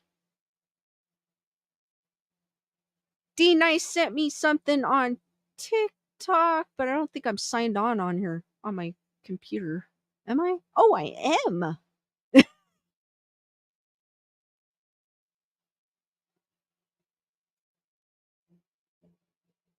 But Julius is saying, Bernadette, that's a sweet story. It really is a sweet story.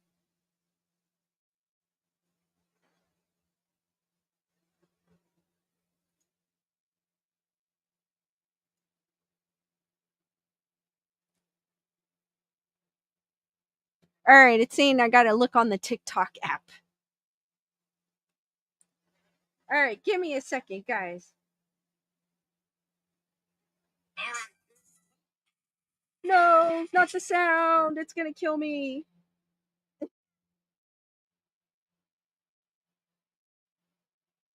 Hold on, let me see if I can find it.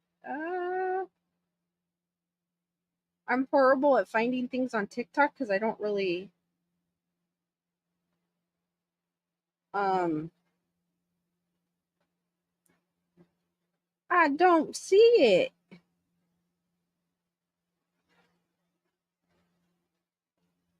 I'm horrible at finding things on TikTok because I don't use it that often.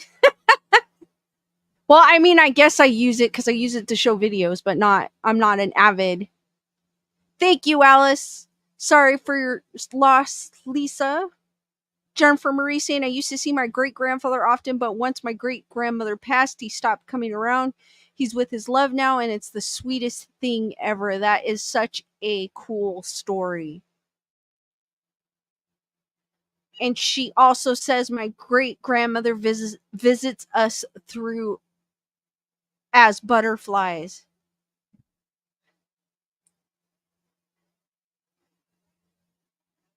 Yeah, that's weird. I don't see it, D Nice. And I'm in my inbox. It's doing something weird. All right. Well, I'll look later, D Nice. Sorry.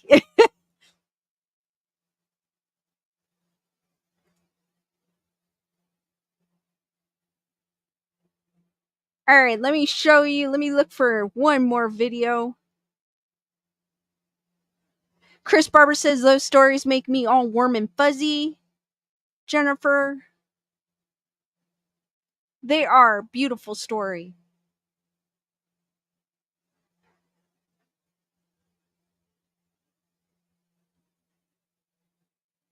Let me see if I can find a. Oh, you know what? I forgot. I forgot to give the mood music on.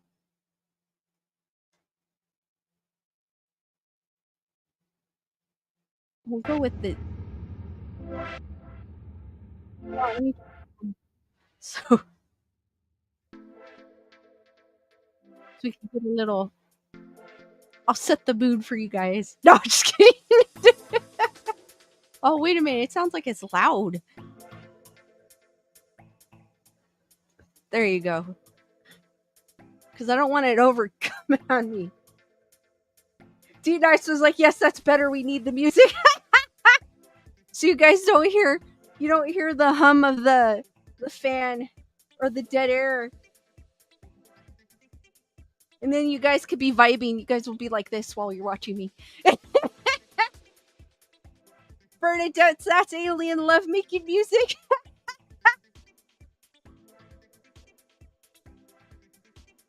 That way while I'm looking for another video.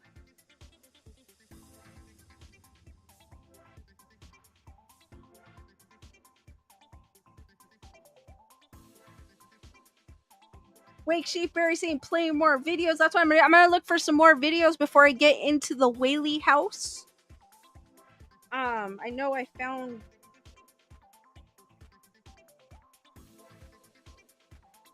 Let me see if I can find this one. It's not really a video, but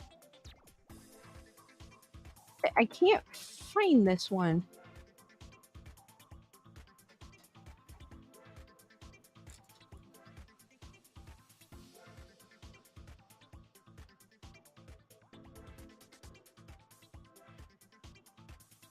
Daniel Miles is saying my music teacher was Mr. Whaley. Oh, that's crazy.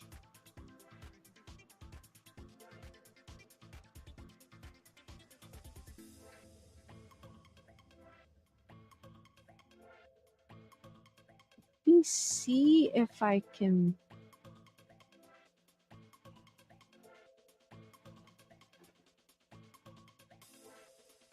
If I can find.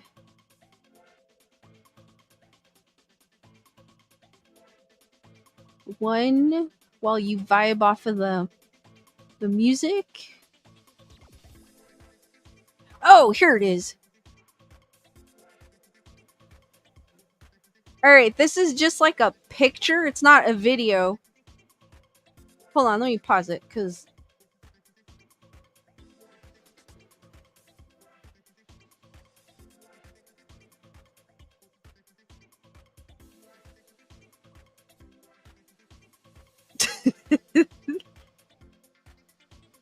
All right, guys. What do you notice? And this is from Do You Believe 2 on TikTok. And what do you think of this photo? This isn't a video, it's more of a photo. D Nights is saying tip Lisa so she can go full time. Yes, guys, my goal is to go full time here on YouTube so I can bring more spooky content and go on live more than just 2 times a week. I may try to add a third day. Let me see if I could do it, because I do work at the other job. I do work 40 hours, or at least cut down to part-time so I could do full-time YouTube too as well. So that is my goal.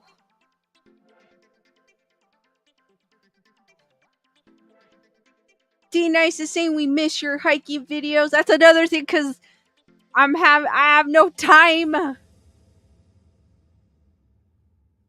because of my weird working schedule. Jennifer Murray saying the photo is interesting but suspicious because of Photoshop. Nerd Report with the hashtag take Lisa to full time. D Nice, yeah, it's been hot too. That's why I kind of haven't been going out. I went out one time and it was too hot, and I said, forget this. Aaron Cooper's saying I've seen this pic. It looks photoshopped. It kind of does, to be honest with you, because the feet are brighter than the actual feet of the two in the picture. And in case if you guys have not noticed, there's an extra set of legs, but the body's missing.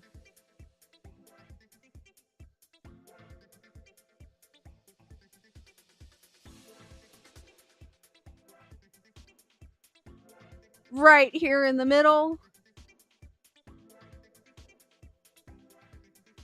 Daniel saying Natural Bridge is also a hell of a hike around the caves. Alice also missing the hiking videos.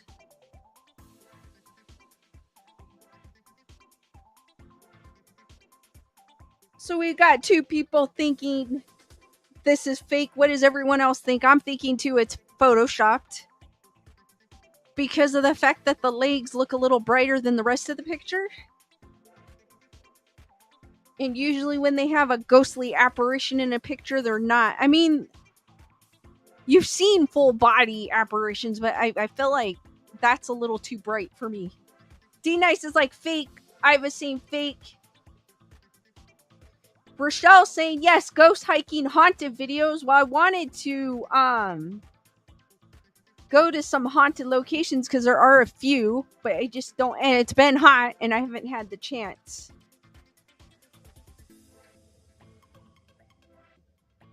Julissa just started hiking again with my pup since the kids are back to school. That is so cool. Hashtag. D Nice is saying, is that AI? I don't know, because this is on TikTok, so I don't know if someone created this.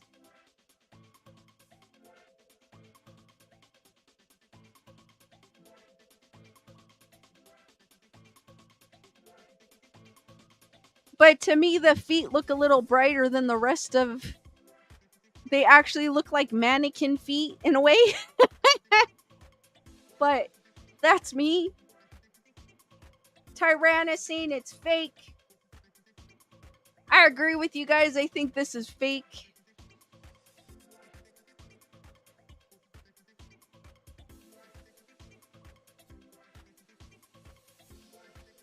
Spring Storm saying it's fake.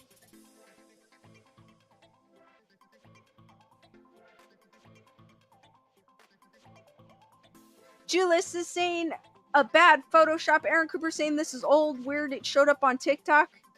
I just came across it today, actually, Aaron. That's a weird thing.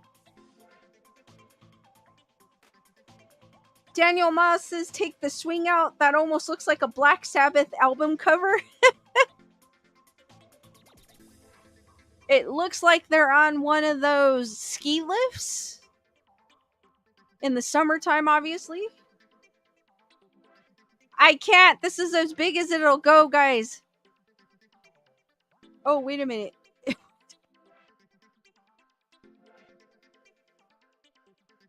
Alice is saying it looks like a painting. Bernadette saying fake is a card. Oh my god, speaking of Kardashian guys, hold on. I'm gonna kill her. Let me read this. Speaking of the Kardashian guys, have you seen the picture of American Horror Story? The upcoming season? I don't know why. Because she mentioned Kardashian.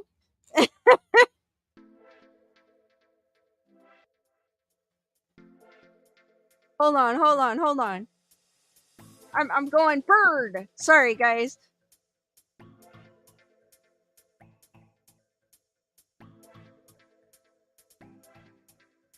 Season 12, I believe. It's called Delicate.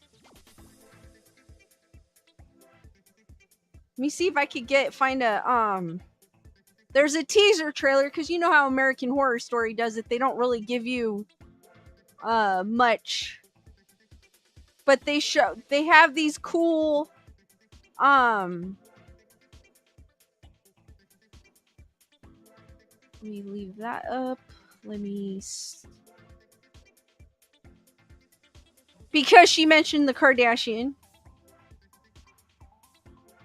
Speaking of Kim Kardashian, she is in American Horror Story Delicate. I don't know how I feel about this.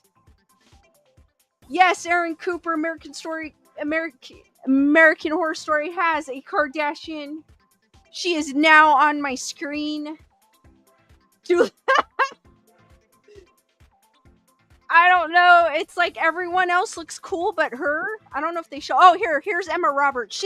I'm sorry, Emma Roberts looks cool. Bernadette says, I hear she dies, so I'm good.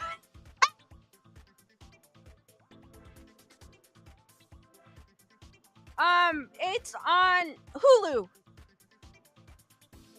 And then they have,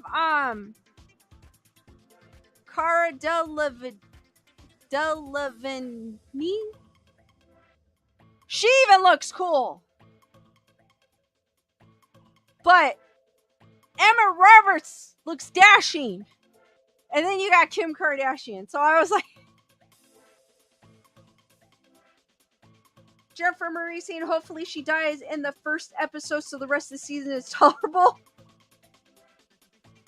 It is on FX and FX is on Hulu, as Bernadette says. I don't know if it doesn't give me a time when it airs. Oh, right here. Duh, it's on the poster. September 20th is when the part 1. I'm not even sure what it's about, to be honest with you. Motherhood, maybe? I don't know, because it says Delicate.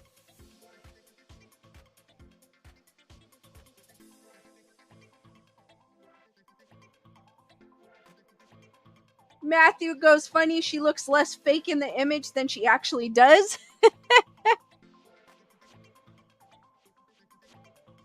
I mean, I'm gonna watch it, because I dropped off from the last season, because they kind of I felt like they went off of what American Horror Story is about and did American Horror Stories, which I got, but it just kind of drew me off, so I didn't really watch the last season.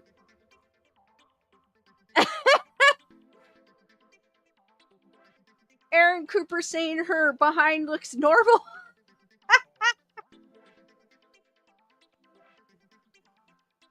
Brandon saying, have you ever swatted a pregnant spider? It's trippy when all the babies scare. I've seen pictures, Brandon, but I've never actually touched one. Daniel says it looks like one of those practice bellies. D-Nice is asking, does Kim K give birth like a spider? I don't know, because I have it's just a teaser that they showed us, as they always do. It's probably going to be like 2 weeks before or a week before where they actually give us a trailer to where we can kind of see like what it's about. Chris Barber saying, I've missed the last couple of 8. I think I have too. I think it's been a few that I've missed.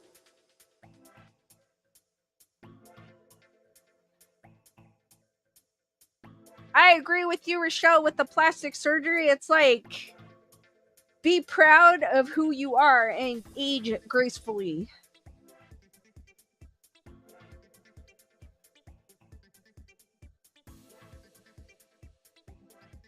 But I'll watch this for sure. I will check it out. So we'll see how it goes. Bernadette likes spiders, but not the deadly ones. I like spiders too. I think black widows are beautiful. It's just they're poisonous, so I don't want to be anywhere around them. If they're in an area where it's not going to bother me, or I'm not going to, I'll leave them alone.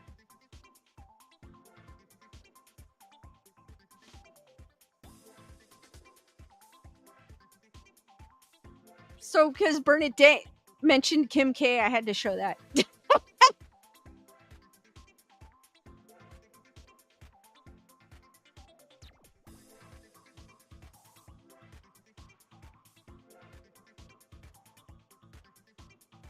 All right, guys, we are going to go into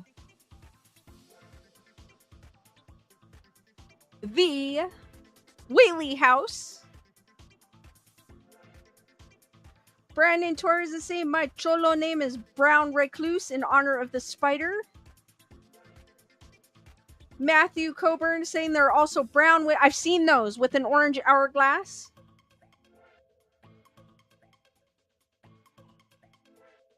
I've seen those. If it's in an area where they don't bother me, I leave them alone. But I do like daddy long legs, and I think I have wolf spiders, I think is what they are. D Nice is saying, do not X daddy long legs. They keep black widows. Yeah, they eat bugs. That's why I keep them around. I have so many black widows.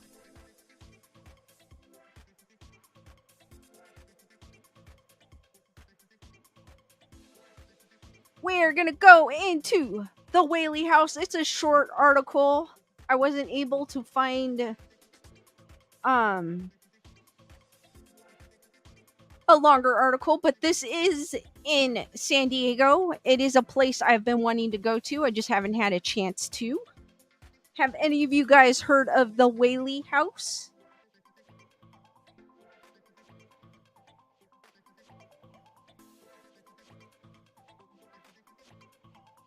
I've always been wanting. This is probably one of the places I've always wanted to go to. Like I said, guys. Daniel says no. Iva says yes. Alice has heard. Panda, yeah. Jennifer Marie saying yes. Just have never gotten a chance. I got this from Wikipedia. I was almost having a tongue twister there trying to say that. Because none of the other articles really, I really didn't feel like it went in depth, as I usually don't use Wikipedia, but all the other articles seemed like they were kind of like that one article about the lady in gray. So it starts off, the Whaley House is an 1857 Greek revival style residence, a California historical landmark, and a museum located in Old Town, San Diego, California. It's currently maintained by Historic Tours of America, Inc., HTA, and it is the oldest brick structure in Southern California. The Whaley House was the home of Thomas Whaley and his family. At various times, it also housed Whaley's General Store, San Diego's Second County Courthouse, and the first commercial theater in San Diego. The house has witnessed more history than any other building in the city. Chris Barber has heard of it. Bernadette saying, of course. My Paranormal Peeps I watch. Spring Storm saying yes. Alice is saying it's a famous house.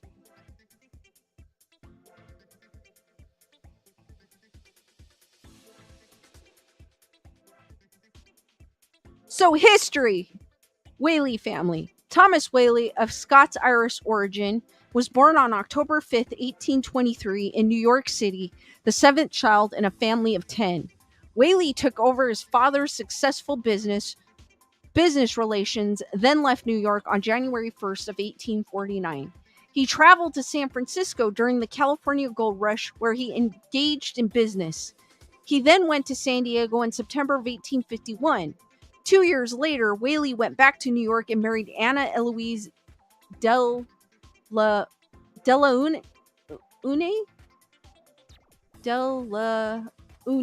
on August 14th, 1853. Together, they returned to California, arriving in San Diego on December 7th, 1853. On August 22nd, 1857, the Whaleys moved into their new home, known as the Whaley House.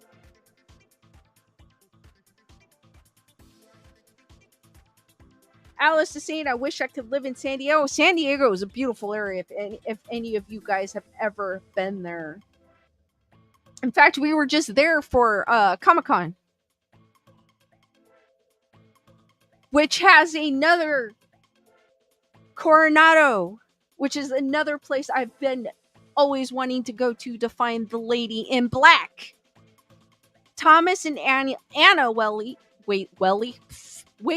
had 6 children. Francis Hinton, Thomas Whaley Jr., Anna Amelia, George Hay Ringgold, Violet Eloise, and Corinne Lillian.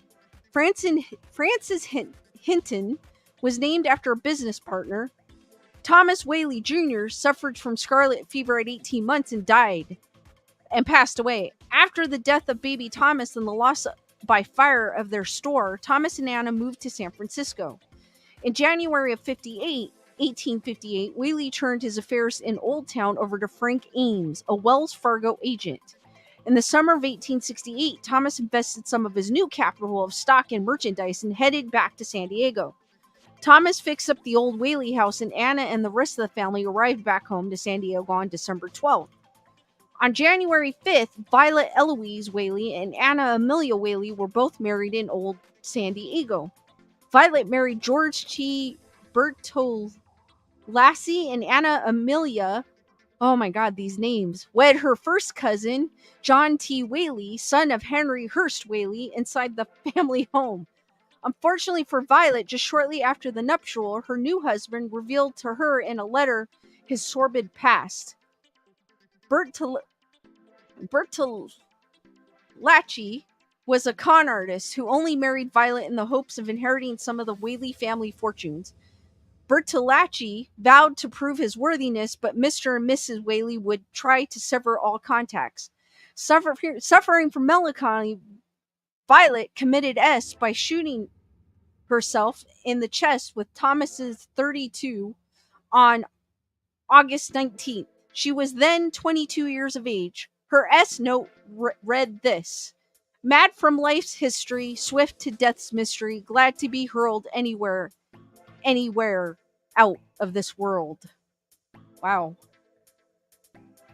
She wrote like a poem, kind of. The note is a passage from Bridge of Sighs, a poem by Thomas Hood. This particular poem is also offered up by Edgar Allan Poe as an example of paintings with words. He spoke of it, and it was referenced in his published works during his lectures. Corinne Lillian was engaged at the time of her sister's death, but her fiancé broke off the engagement due to the scandal it raised. After these tragic events, Thomas Whaley built a single-story frame home for his family at 933 State Street in downtown San Diego, and the family moved into the new residence, leaving the Whaley House vacant for over 2 decades. Wow, I did not know that. Francis Whaley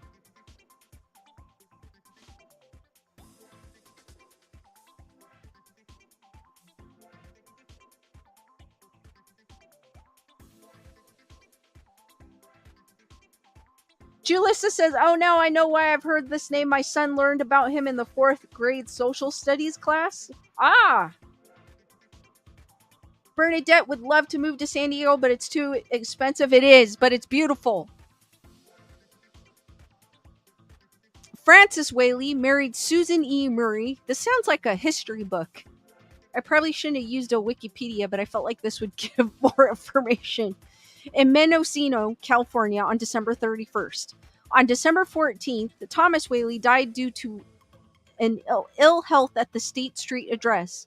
Anna Amelia Whaley died at Modesto, California, on December 12th. Meanwhile, the old Whaley House remained vacant and fell into disrepair. In the late 1909s, Francis Whaley undertook the restoration of the building and turned the home into a tourist attraction, where he posted signs promoting its historicity and entertained visitors with his guitar. Anna Whaley, Thomas's widow, Corinne, Lillian, Francis, and George all lived in the old Whaley House in 1912. On February 24th, Anna died at 80 years old of age. A year later, Francis Whaley died on November 19th. George Whaley died on January 5th. In San Diego, and Corinne Lillian Whaley continued residency in the house until her death in 1953. After this history of success and deaths, the Whaley House remains well known as a haunted house. It is said that guests and the staff from time to time will catch a glimpse of the ghost of a Whaley family member who died inside the house, such as baby Thomas Jr., Violet, Anna, Francis, George, or Corinne Lillian Whaley. And I know at that time, but it didn't say, but I know at that time they also had the funerals in the homes, but I don't know if they did in this house. But I know a lot of the times in that during that time, that's what they did. The Whaley House is located in Old Town neighborhood of San Diego. The historic house opened at a museum on May 25th, 1960, managed by the San Diego Historical Shrine Foundation, a nonprofit organization formed in 1956 and led by James E. Redding and June A. Stredwick Redding. June Stredwick Redding served as the director of the Whaley House Museum from 1960 until her death in January of 1998. The Whaley House has been maintained by Save Our Heritage organization, Soho, since 2000. Since 2007, a live-in caretaker has lived on the property to prevent theft and vandalism. Oh my gosh, I don't know about living in it. The two-story Greek Revival house was designed by Thomas Whaley himself, and construction began on May 6th of 1856. Completed in 1857, so it only took a year to build the house. The cost of the house was more than $10,000. It was made from bricks created in Whaley's Brickyard on Conde Street. The house was the first of its kind in San Diego. My new house, when completed, will be the handsomest, most comfortable, and convenient place in town, or within 150 miles of here. Thomas Whaley, San Diego Coast Life.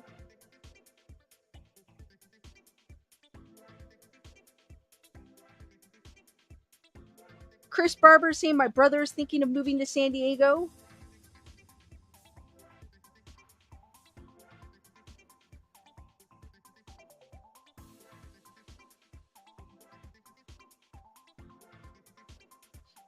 Whaley's new house, known as the finest in Southern California.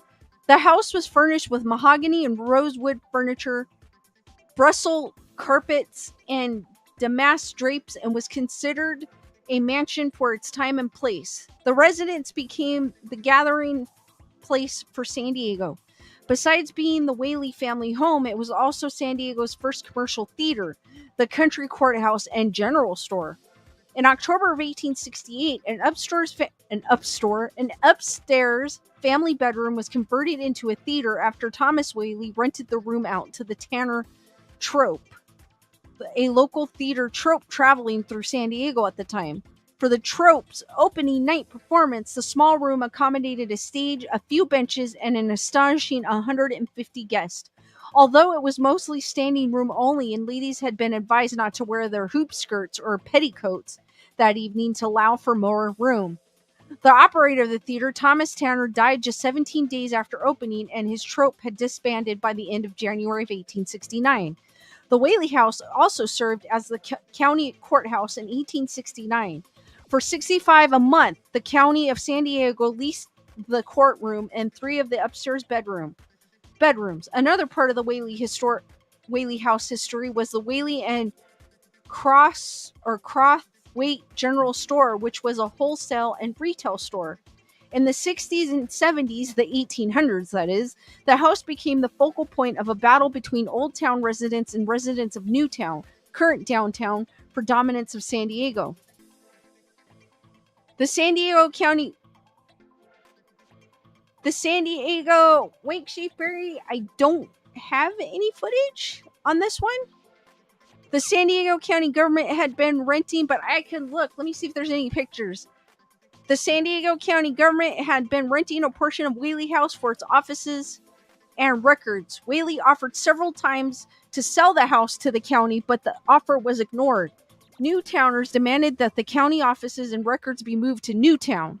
The issue dominated local elections, with Republicans favoring Newtown while Democrats favored Old Town. There were conflicting court orders. At one point, the local sheriff was ordered to seize Whaley House but refused. A judge ordered the removal of 3 supervisors from the board of supervisors. Another judge tried to appoint 3 other men to the post. After several years of court battles, the California Supreme Court ordered the reinstatement of the 3 official supervisors, who ordered that the county records be moved to Newtown. Despite threats of armed resistance from the Old Towners, the records were moved on March 31st, 1871, effectively shifting the focus of the city to Newtown. Wow. On May 17th, 2022, the San Diego Superior Court extended its venue to the Whaley House courtroom for 1 day to recognize the significance of the one-room courthouse. The late pioneer judges and the then landlords, the Whaley family, Judge Richard S. Whitney, presided over civil proceedings 151 years after the courtroom had last been used in its official capacity. Rumors are haunting. Shortly after the Whaley family moved in, they told the San Diego Union that they heard heavy footsteps in the house, which they believed to be the ghost of James Yankee Jim Robinson, who had earlier been hanged on the property for stealing a boat. Wink Shapeberry says, wow, it sounds like Terror Castle. And then it's just saying it was on Fact or Faked Paranormal, Travel Channel's America's Most Haunted.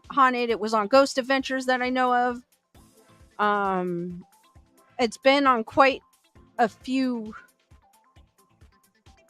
MTV. I guess it was on an episode of Ridiculousness, BuzzFeed Unsolved Supernatural, Ghost Files. So, I mean, it's been on several different ones.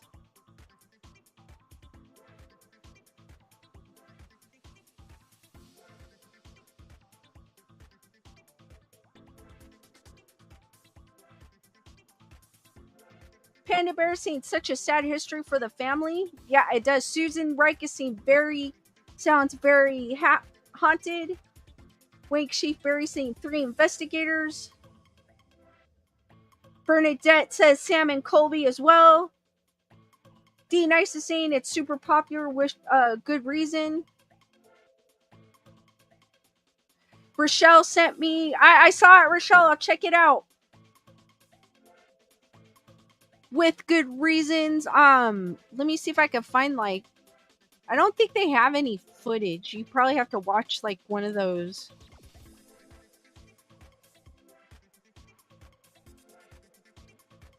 Let me click off of here, guys. Oh, here's the actual website for the Whaley House, where you could get tickets. And they've got 3 different, holy crap, $100? They've got 3 different tours. They have an after hours paranormal investigation. What do you get for it? Oh, they give you hunting, ghost hunting equipment.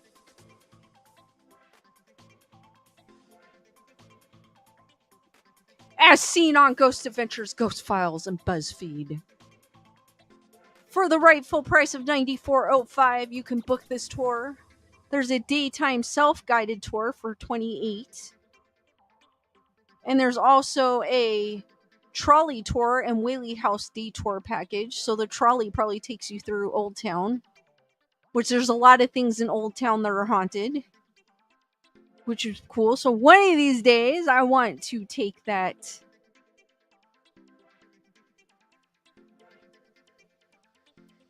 tour. I guess this is what it looks like kind of now. And these are the Whaleys.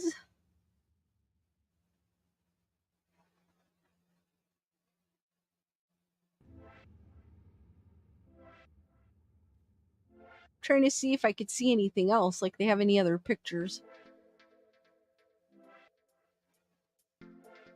Watch our video.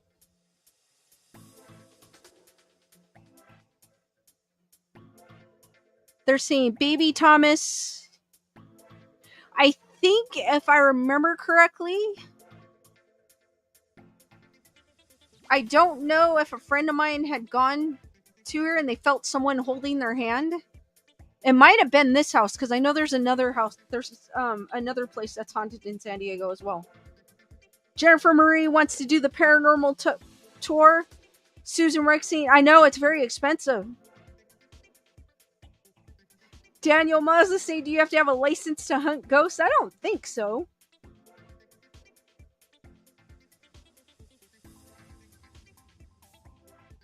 Thomas, Anna, and several other spirits have also been felt within the home, on the stairwells, and on the property. Mist, lights turning on and off by themselves, and crystals in the parlor rooms, lamp swinging without any prompt are all signs that the Whaley House still belonged to the many who call it home over the years. And of course, Yankee Jim Robinson.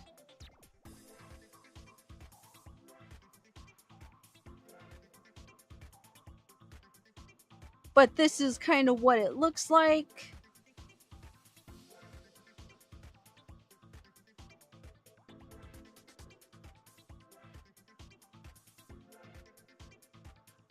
Okay, so basically what they're seeing with the paranormal investigations, a chilling adventure. This chilling new adventure gives guests exclusive access to the latest ghost hunting equipment as they attempt to connect with lost souls.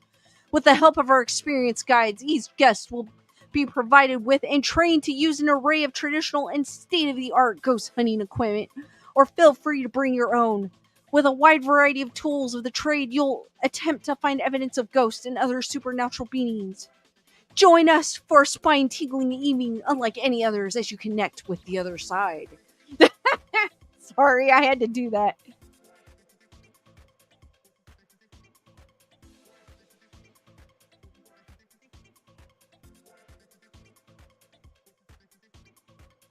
Oh, so you will have to go up and down stairs. And they allow you to have your cell phone. And so these are the different types of ghost equipment that they will have there. They have the EMF meter, the Flux 2, which I've seen ghost hunters use. I've seen them use it. Ghost hunters actually use this one. Spirit box. The fluorothermal camera. Ghost hunters, I think, have used something similar to that.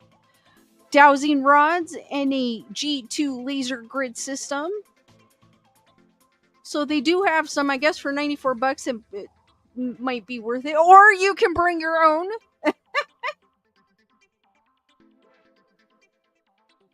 Susan Rick says, sound too commercial, money driven. Well, the fact that it was on all those shows, it's already getting free advertisement. So D Nice is saying you just need to cleanse before and after ghost hunting.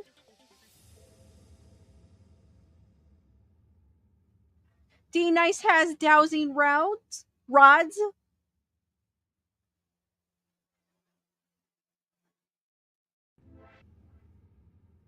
Wink Schaefberry would like to visit a ghost town. Bernadette saying there's a clock that ticks and it's not supposed to work at all. Ooh. Daniel Miles, does anyone know if the phone apps for ghosts work or not? I'm still trying to debunk those, Daniel. But Bernadette and I kind of used one and they're kind of crazy, but I'm still trying to debunk it.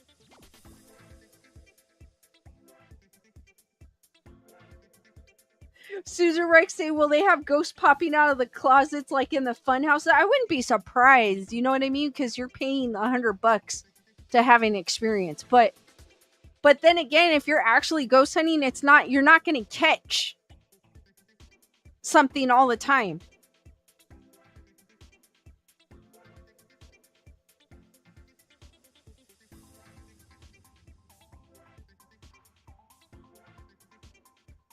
Bernadette said, let's go, Lisa. Let's try the spirit. I definitely want to go to the Whaley House. I've been wanting to go. That's one of the places I've been wanting to go, actually. And then there's also Hotel Coronado, which was across the bay when we were at Comic-Con, where I would like to find the Lady in Black. looking for her long. The Coronado is the one I've been wanting to go for longer than anything. And I think there's also another one out there. It was an old schoolhouse, if I'm not mistaken, unless.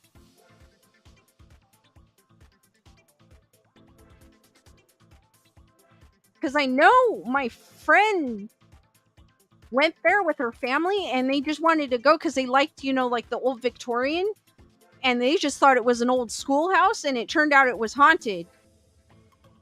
And I remember her saying that she felt someone holding her hand and a door closed. But it was probably, to be honest with you, it was probably the Whaley House they were talking about.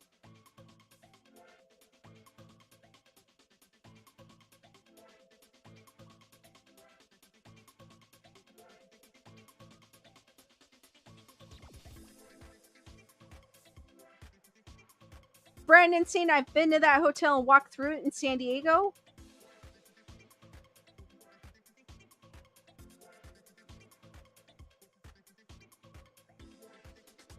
Rochelle said, I don't think they do right off, but if you think about it, it seems to be that if a ghost is trying to reach you, they will go through any means, including fake app. I mean, they'll go to the point where they kill your battery on your cell phone to use its energy.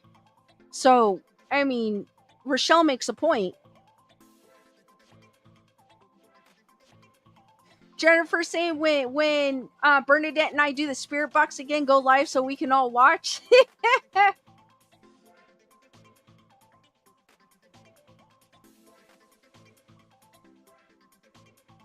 Bernadette saying maybe I could stay at one of the haunted places here.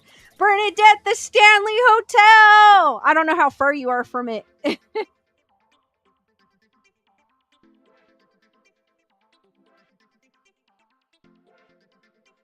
Dean, nice to say my man and I have been talking about going on a date to the Winchester Mystery House. Work schedules suck and health issues. We'll go for sure for a 10-year anniversary. We promised each other. Oh, that is so cool. No, that would be so cool for sure. Susan Reich saying they also mess with you. I know they do. You notice how it stopped? They messed with my mic and my camera, but I lowered the quality of my camera.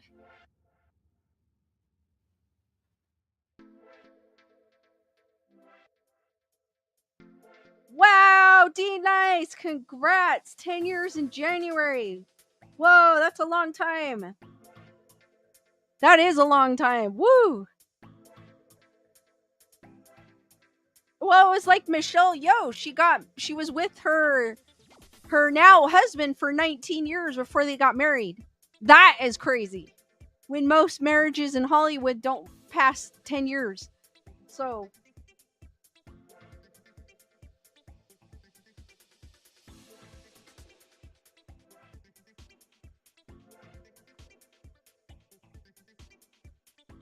I've never been to the Winchester House. That's another place I'd like to go.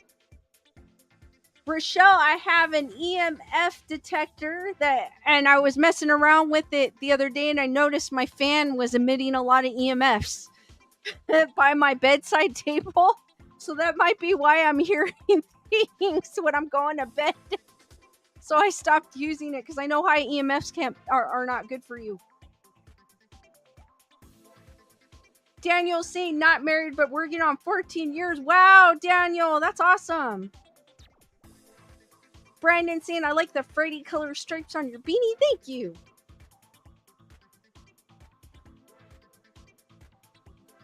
Rochelle says maybe you could use it and let us know. I haven't found anything in here just when I get, because I have a wireless router extender in here, and that's when it starts going up. But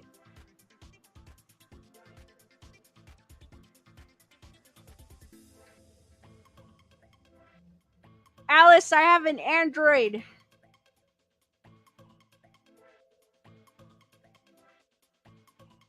Wake Shapeberry wants to see the house. Let me see if I can find a good picture of it. The Whaley House is the one you want to see? Let me see. Because it didn't really show a picture of it, to be honest with you.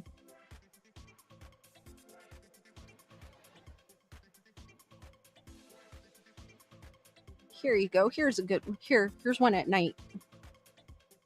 Let me see. Let me see if I can show. Oh, wrong button. Let me share the screen.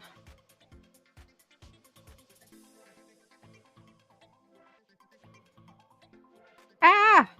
Well, here's a picture of the house at night.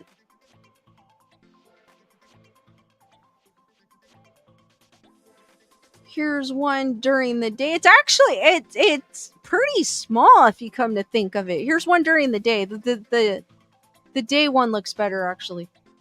I was kind of trying to get the ambiance, but no. Oh well, here we'll show the Google search. Well, here's one. Oh my gosh, it doesn't show the house. Well, anyways, here's the Google search. You can see a bunch of pictures of the house.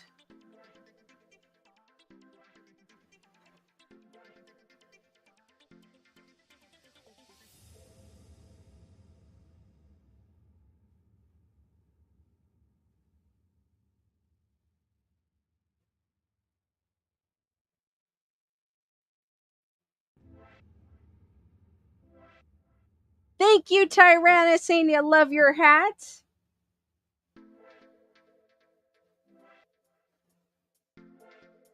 Daniel goes, we actually have two separate houses here. Hello, thank God. I've seen it's still scary.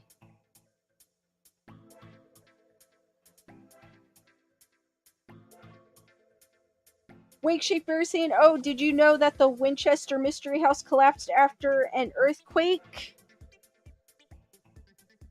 Hold on, let me go back, because after an earthquake, that's why the stairs don't go anywhere. I heard the stairs don't go anywhere is because the spirits had Mrs. Winchester build it.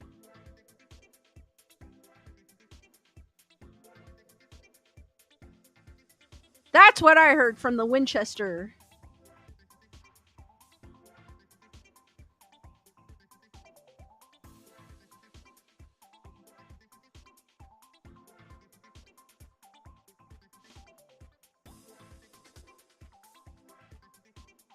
Alice wishes he could do the tour. I'm hoping to do the tour one of these years.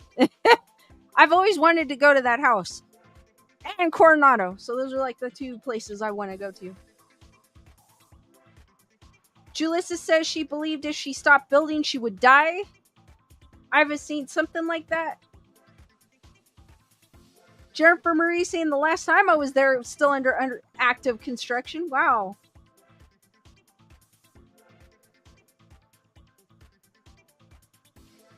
D Nice is saying, yeah, if she didn't stop building, the ghost who passed due to her why she made her fortune will haunt her.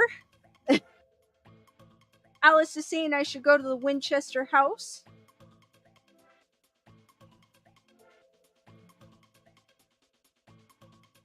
That's another place I want to go to. It's up north.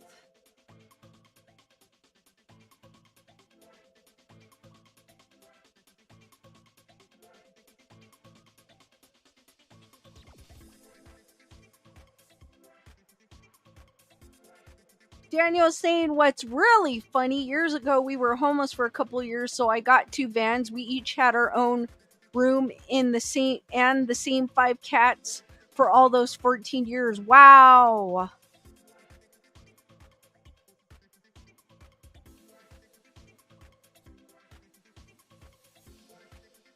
Tyrannus saying the tour would be cool to go on. It would. On the house, Winchester house and the Whaley house.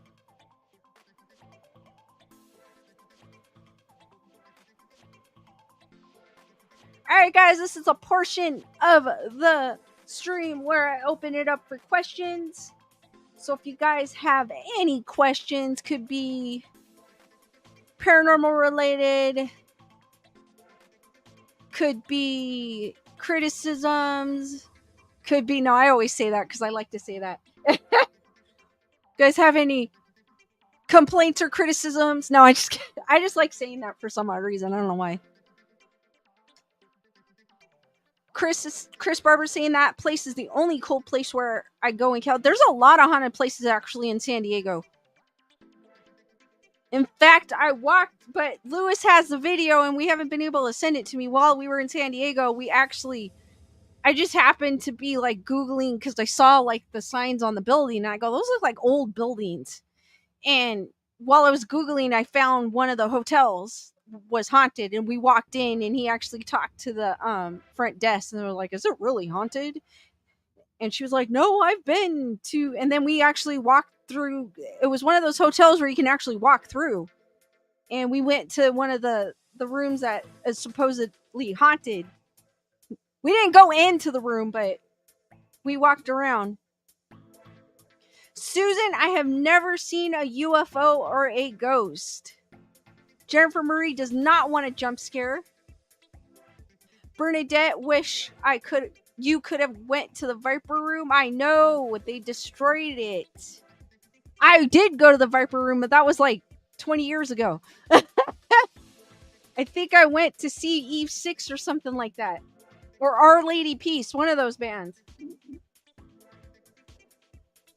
Chris Barber says, no, not in San Diego, where I visit my brother in Morgan Hill. Tyrannus says, no complaints, your lives are hashtag that's so cool. Thank you, Tyranna.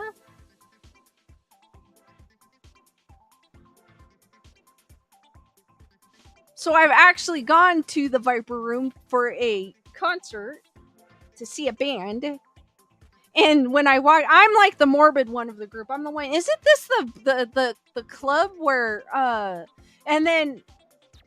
and we were standing outside. I remember the Viper Room. I go, isn't this the club where River Phoenix, like right out front? Like I'm the one that thinks all those things, and everyone else is like, I think so.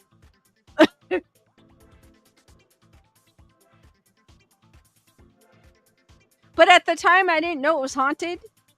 So.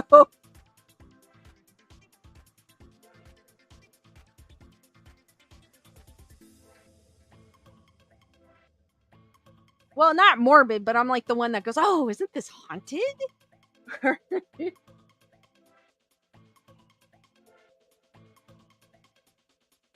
Susan Reich saying Johnny Depp owned it. Daniel Miles saying, I used to work for a movie company in Morgan Hill. Spirit of the Tree saying, I am too. That's why I like you, Lisa. Thank you.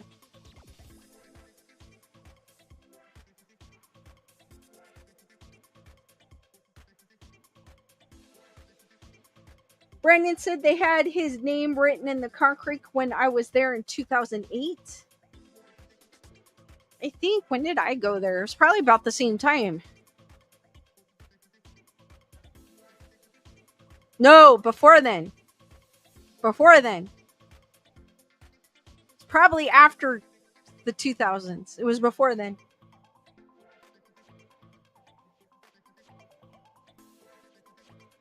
Diane, I'm glad you're enjoying the stories in chat. Bernadette saying Johnny Depp was a third partner in owning the Viper Room.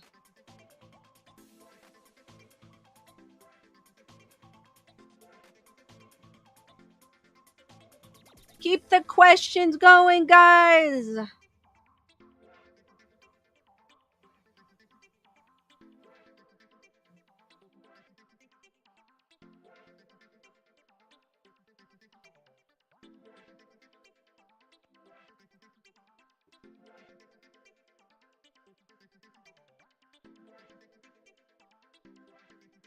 D Nice is asking, what am I drinking tonight? It's the same thing. It's my electrolytes. It's the orange flavor, I think, this time, of the Ultima Replenishment. Brandon Torres says, so the storm was really a nothing burger. Pretty much. I know in some areas it did get flooded, but that's usually what happens here in California. And then trees do fall because of the oversaturation of the soil, so it does make sense. Our power did go off. I don't know for what reason, but it did go off. But it wasn't as big as the news was putting it out to be, and everyone going crazy and buying water and going to the store the day before. So it wasn't. It was Shiloh Toto's up. It wasn't what the news put it out to be.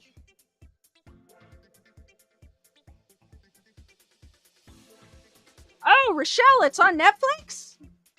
The Pope's Exorcist. I'll have to watch it. Tyranna saying, how was your day? It was good, except for the early mornings because, like I said, the power went out at around. It woke me right up because I have my sound machine, so whenever the sound goes out, I wake up right away. At about midnight, and I woke up. I was like, "Holy crap! Power went off. How am I gonna sleep?" And then I went outside because I was like, "Okay, we're kind of looked out a little bit, saw that it was windy. I couldn't tell if it was raining, so then came back in." Decided, well, let me go back outside. Let me walk outside. Let's see how far out the lights are. And the whole neighborhood was dark. And it was raining.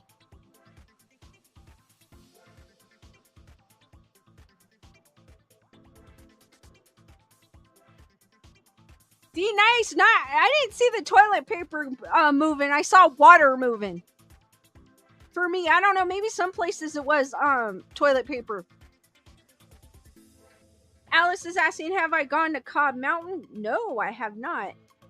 And then, on top of that, to go back to how was my day, the weather or the emergency alert system went off. The power finally gets back on. I finally go back to sleep, and my phone starts going off. And I'm like, what else could this?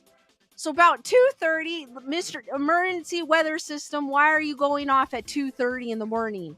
Well, it goes off. I turn it off and I go back. And then at 5:30 in the morning, which I was kind of up anyways because I was debating whether to go to work or not, it goes off. And I'm like, I finally said, look, I'm too tired. I am not going in. I forget this. So I ended up staying to rest. Because that was just crazy. But today it was a nice day today, actually. Yeah, I could not sleep. Once it woke me up, I was tossing and turning the whole time, and I was actually sleeping I actually went to bed on time. Usually I don't because I was tired. And I'm like, I'm gonna get some sleep tonight, and that did not happen.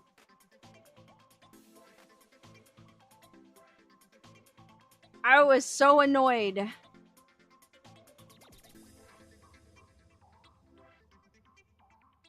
Julissa says the storm warnings were a distraction from UFOs and aliens. Yes, it was.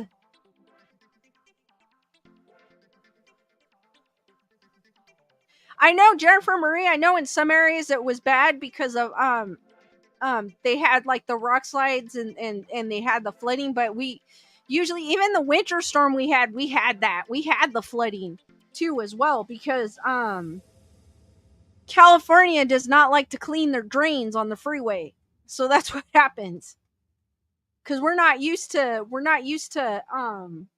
rain here. And then, oh my god, people were driving crazy too. Let me see if I can find it. Let me see if I can find it. I think it was on some crazy videos that I could show you of people driving. I know it's not spooky related, but I just wanted to show you guys. Let me see if I can find the video.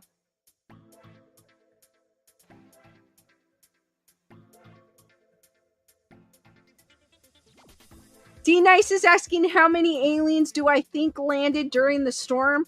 There were probably so many aliens because no one was paying attention. Let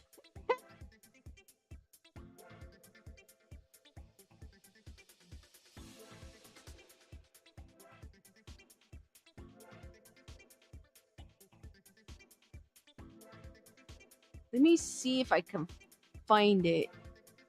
I mean, there's a lot of with the earthquakes. A lot of video of people showing what happened during the earthquakes. Let me see if I could find that. What was it on? I know my stepsister, she sent me one and it showed. But I don't remember what platform she sent me on.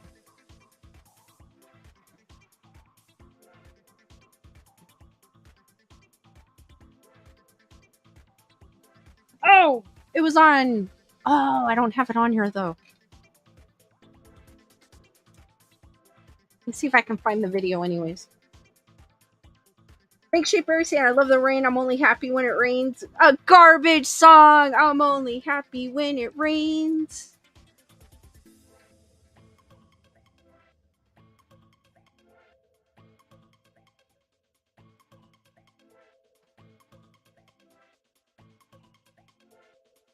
See if I can find it. Pickle Tits, what's up?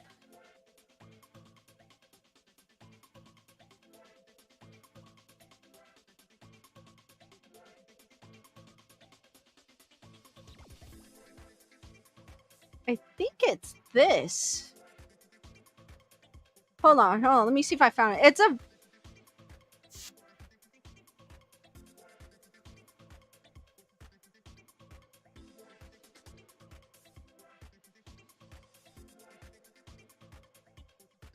It's this one. Let me share it.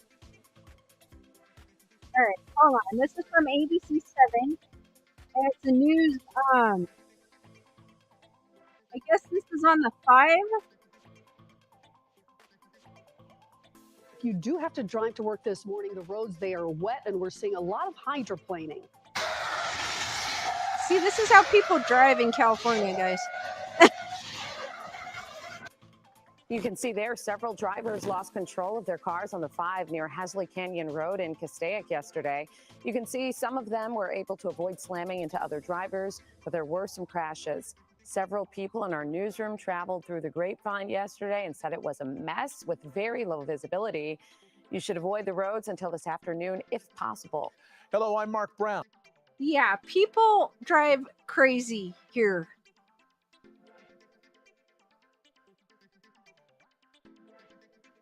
Because they don't know how, like, people literally drive the same as if the roads are dry.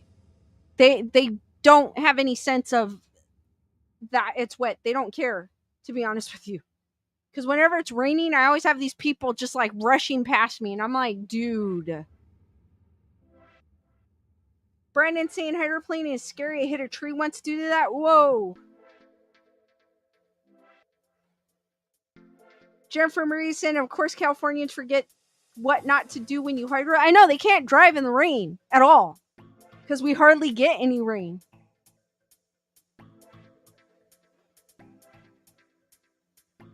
Bernadette says, idiots, that's how they drive here when it snows. Ugh, black ice, people. Daniel was saying, I was doing the speed limit on our mountain roads and I slid over about 6 feet. There wasn't much road. Thank you, Rochelle. But that's crazy. When I saw that video, I was like, oh my gosh.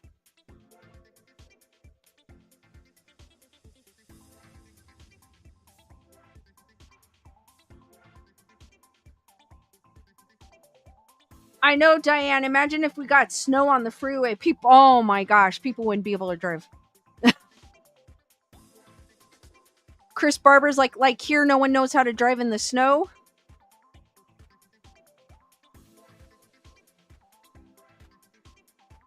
Yeah, that was crazy. When I saw that video, I'm like, yep, that does happen.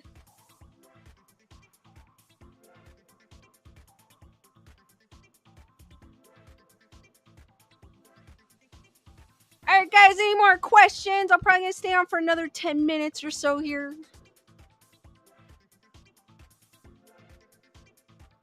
Keep the questions going. Shiloh Toda says, have a friend who was born and raised in California, moved here to Reno, but a little red sports car like a fool told him it would work in the snow. Many an hour spent laughing.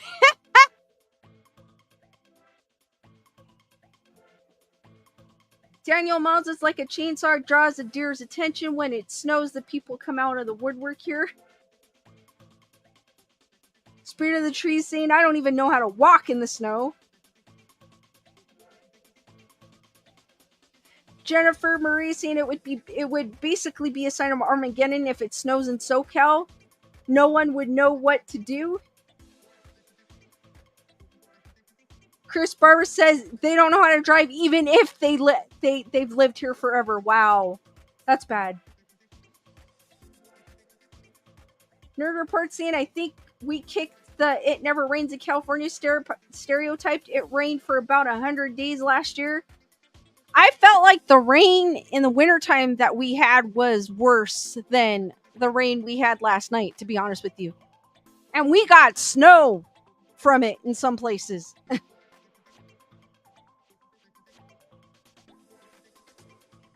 Diane says those kind of tropical showers with 1 to 2 inches per hour are normal here.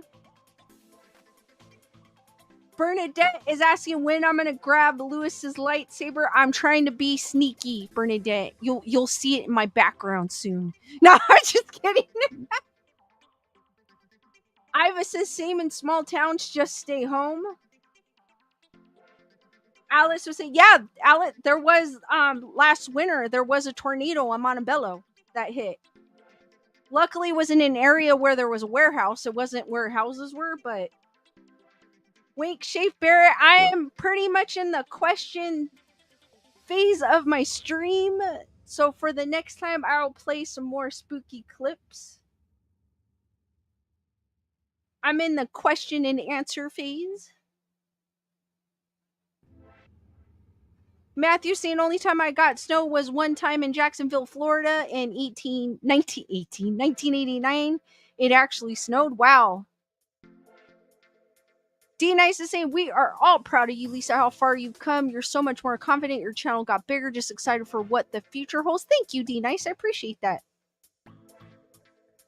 Chameleon UK, Lisa, whenever, just make sure you use the force. I definitely will. Don't worry, Chameleon. Alice is in Rosemead. I was being very proud. Thank you. Spirit of the Trees is saying, love you, Lisa. Thank you, Spirit of the Trees. I love you guys too.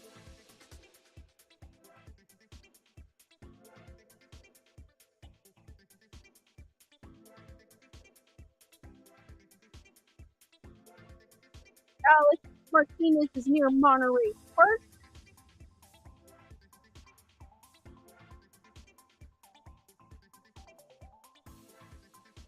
Got the that's so cool emoji.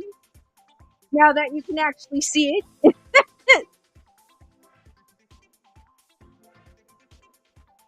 Oh yeah, we're gonna get them because it's gonna start warming up and the mosquitoes are gonna come back. I had ants. Bernadette! Thank you for the super chat. Love you, Lisa. Hashtag you're so cool. Thank you, Bernadette. Hearts for Bernadette. You're awesome.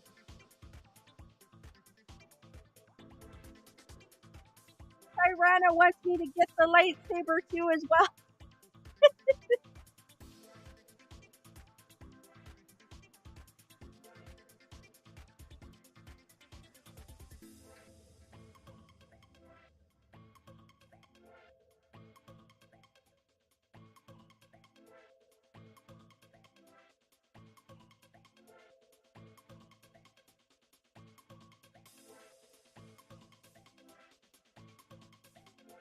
With the ghost love heart emoji.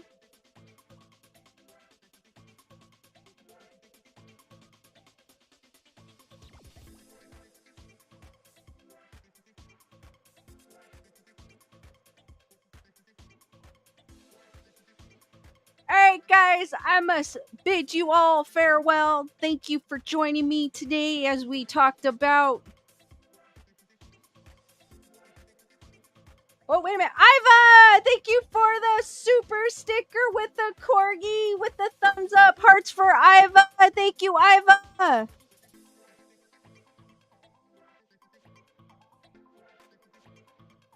Thank you, guys. You're awesome.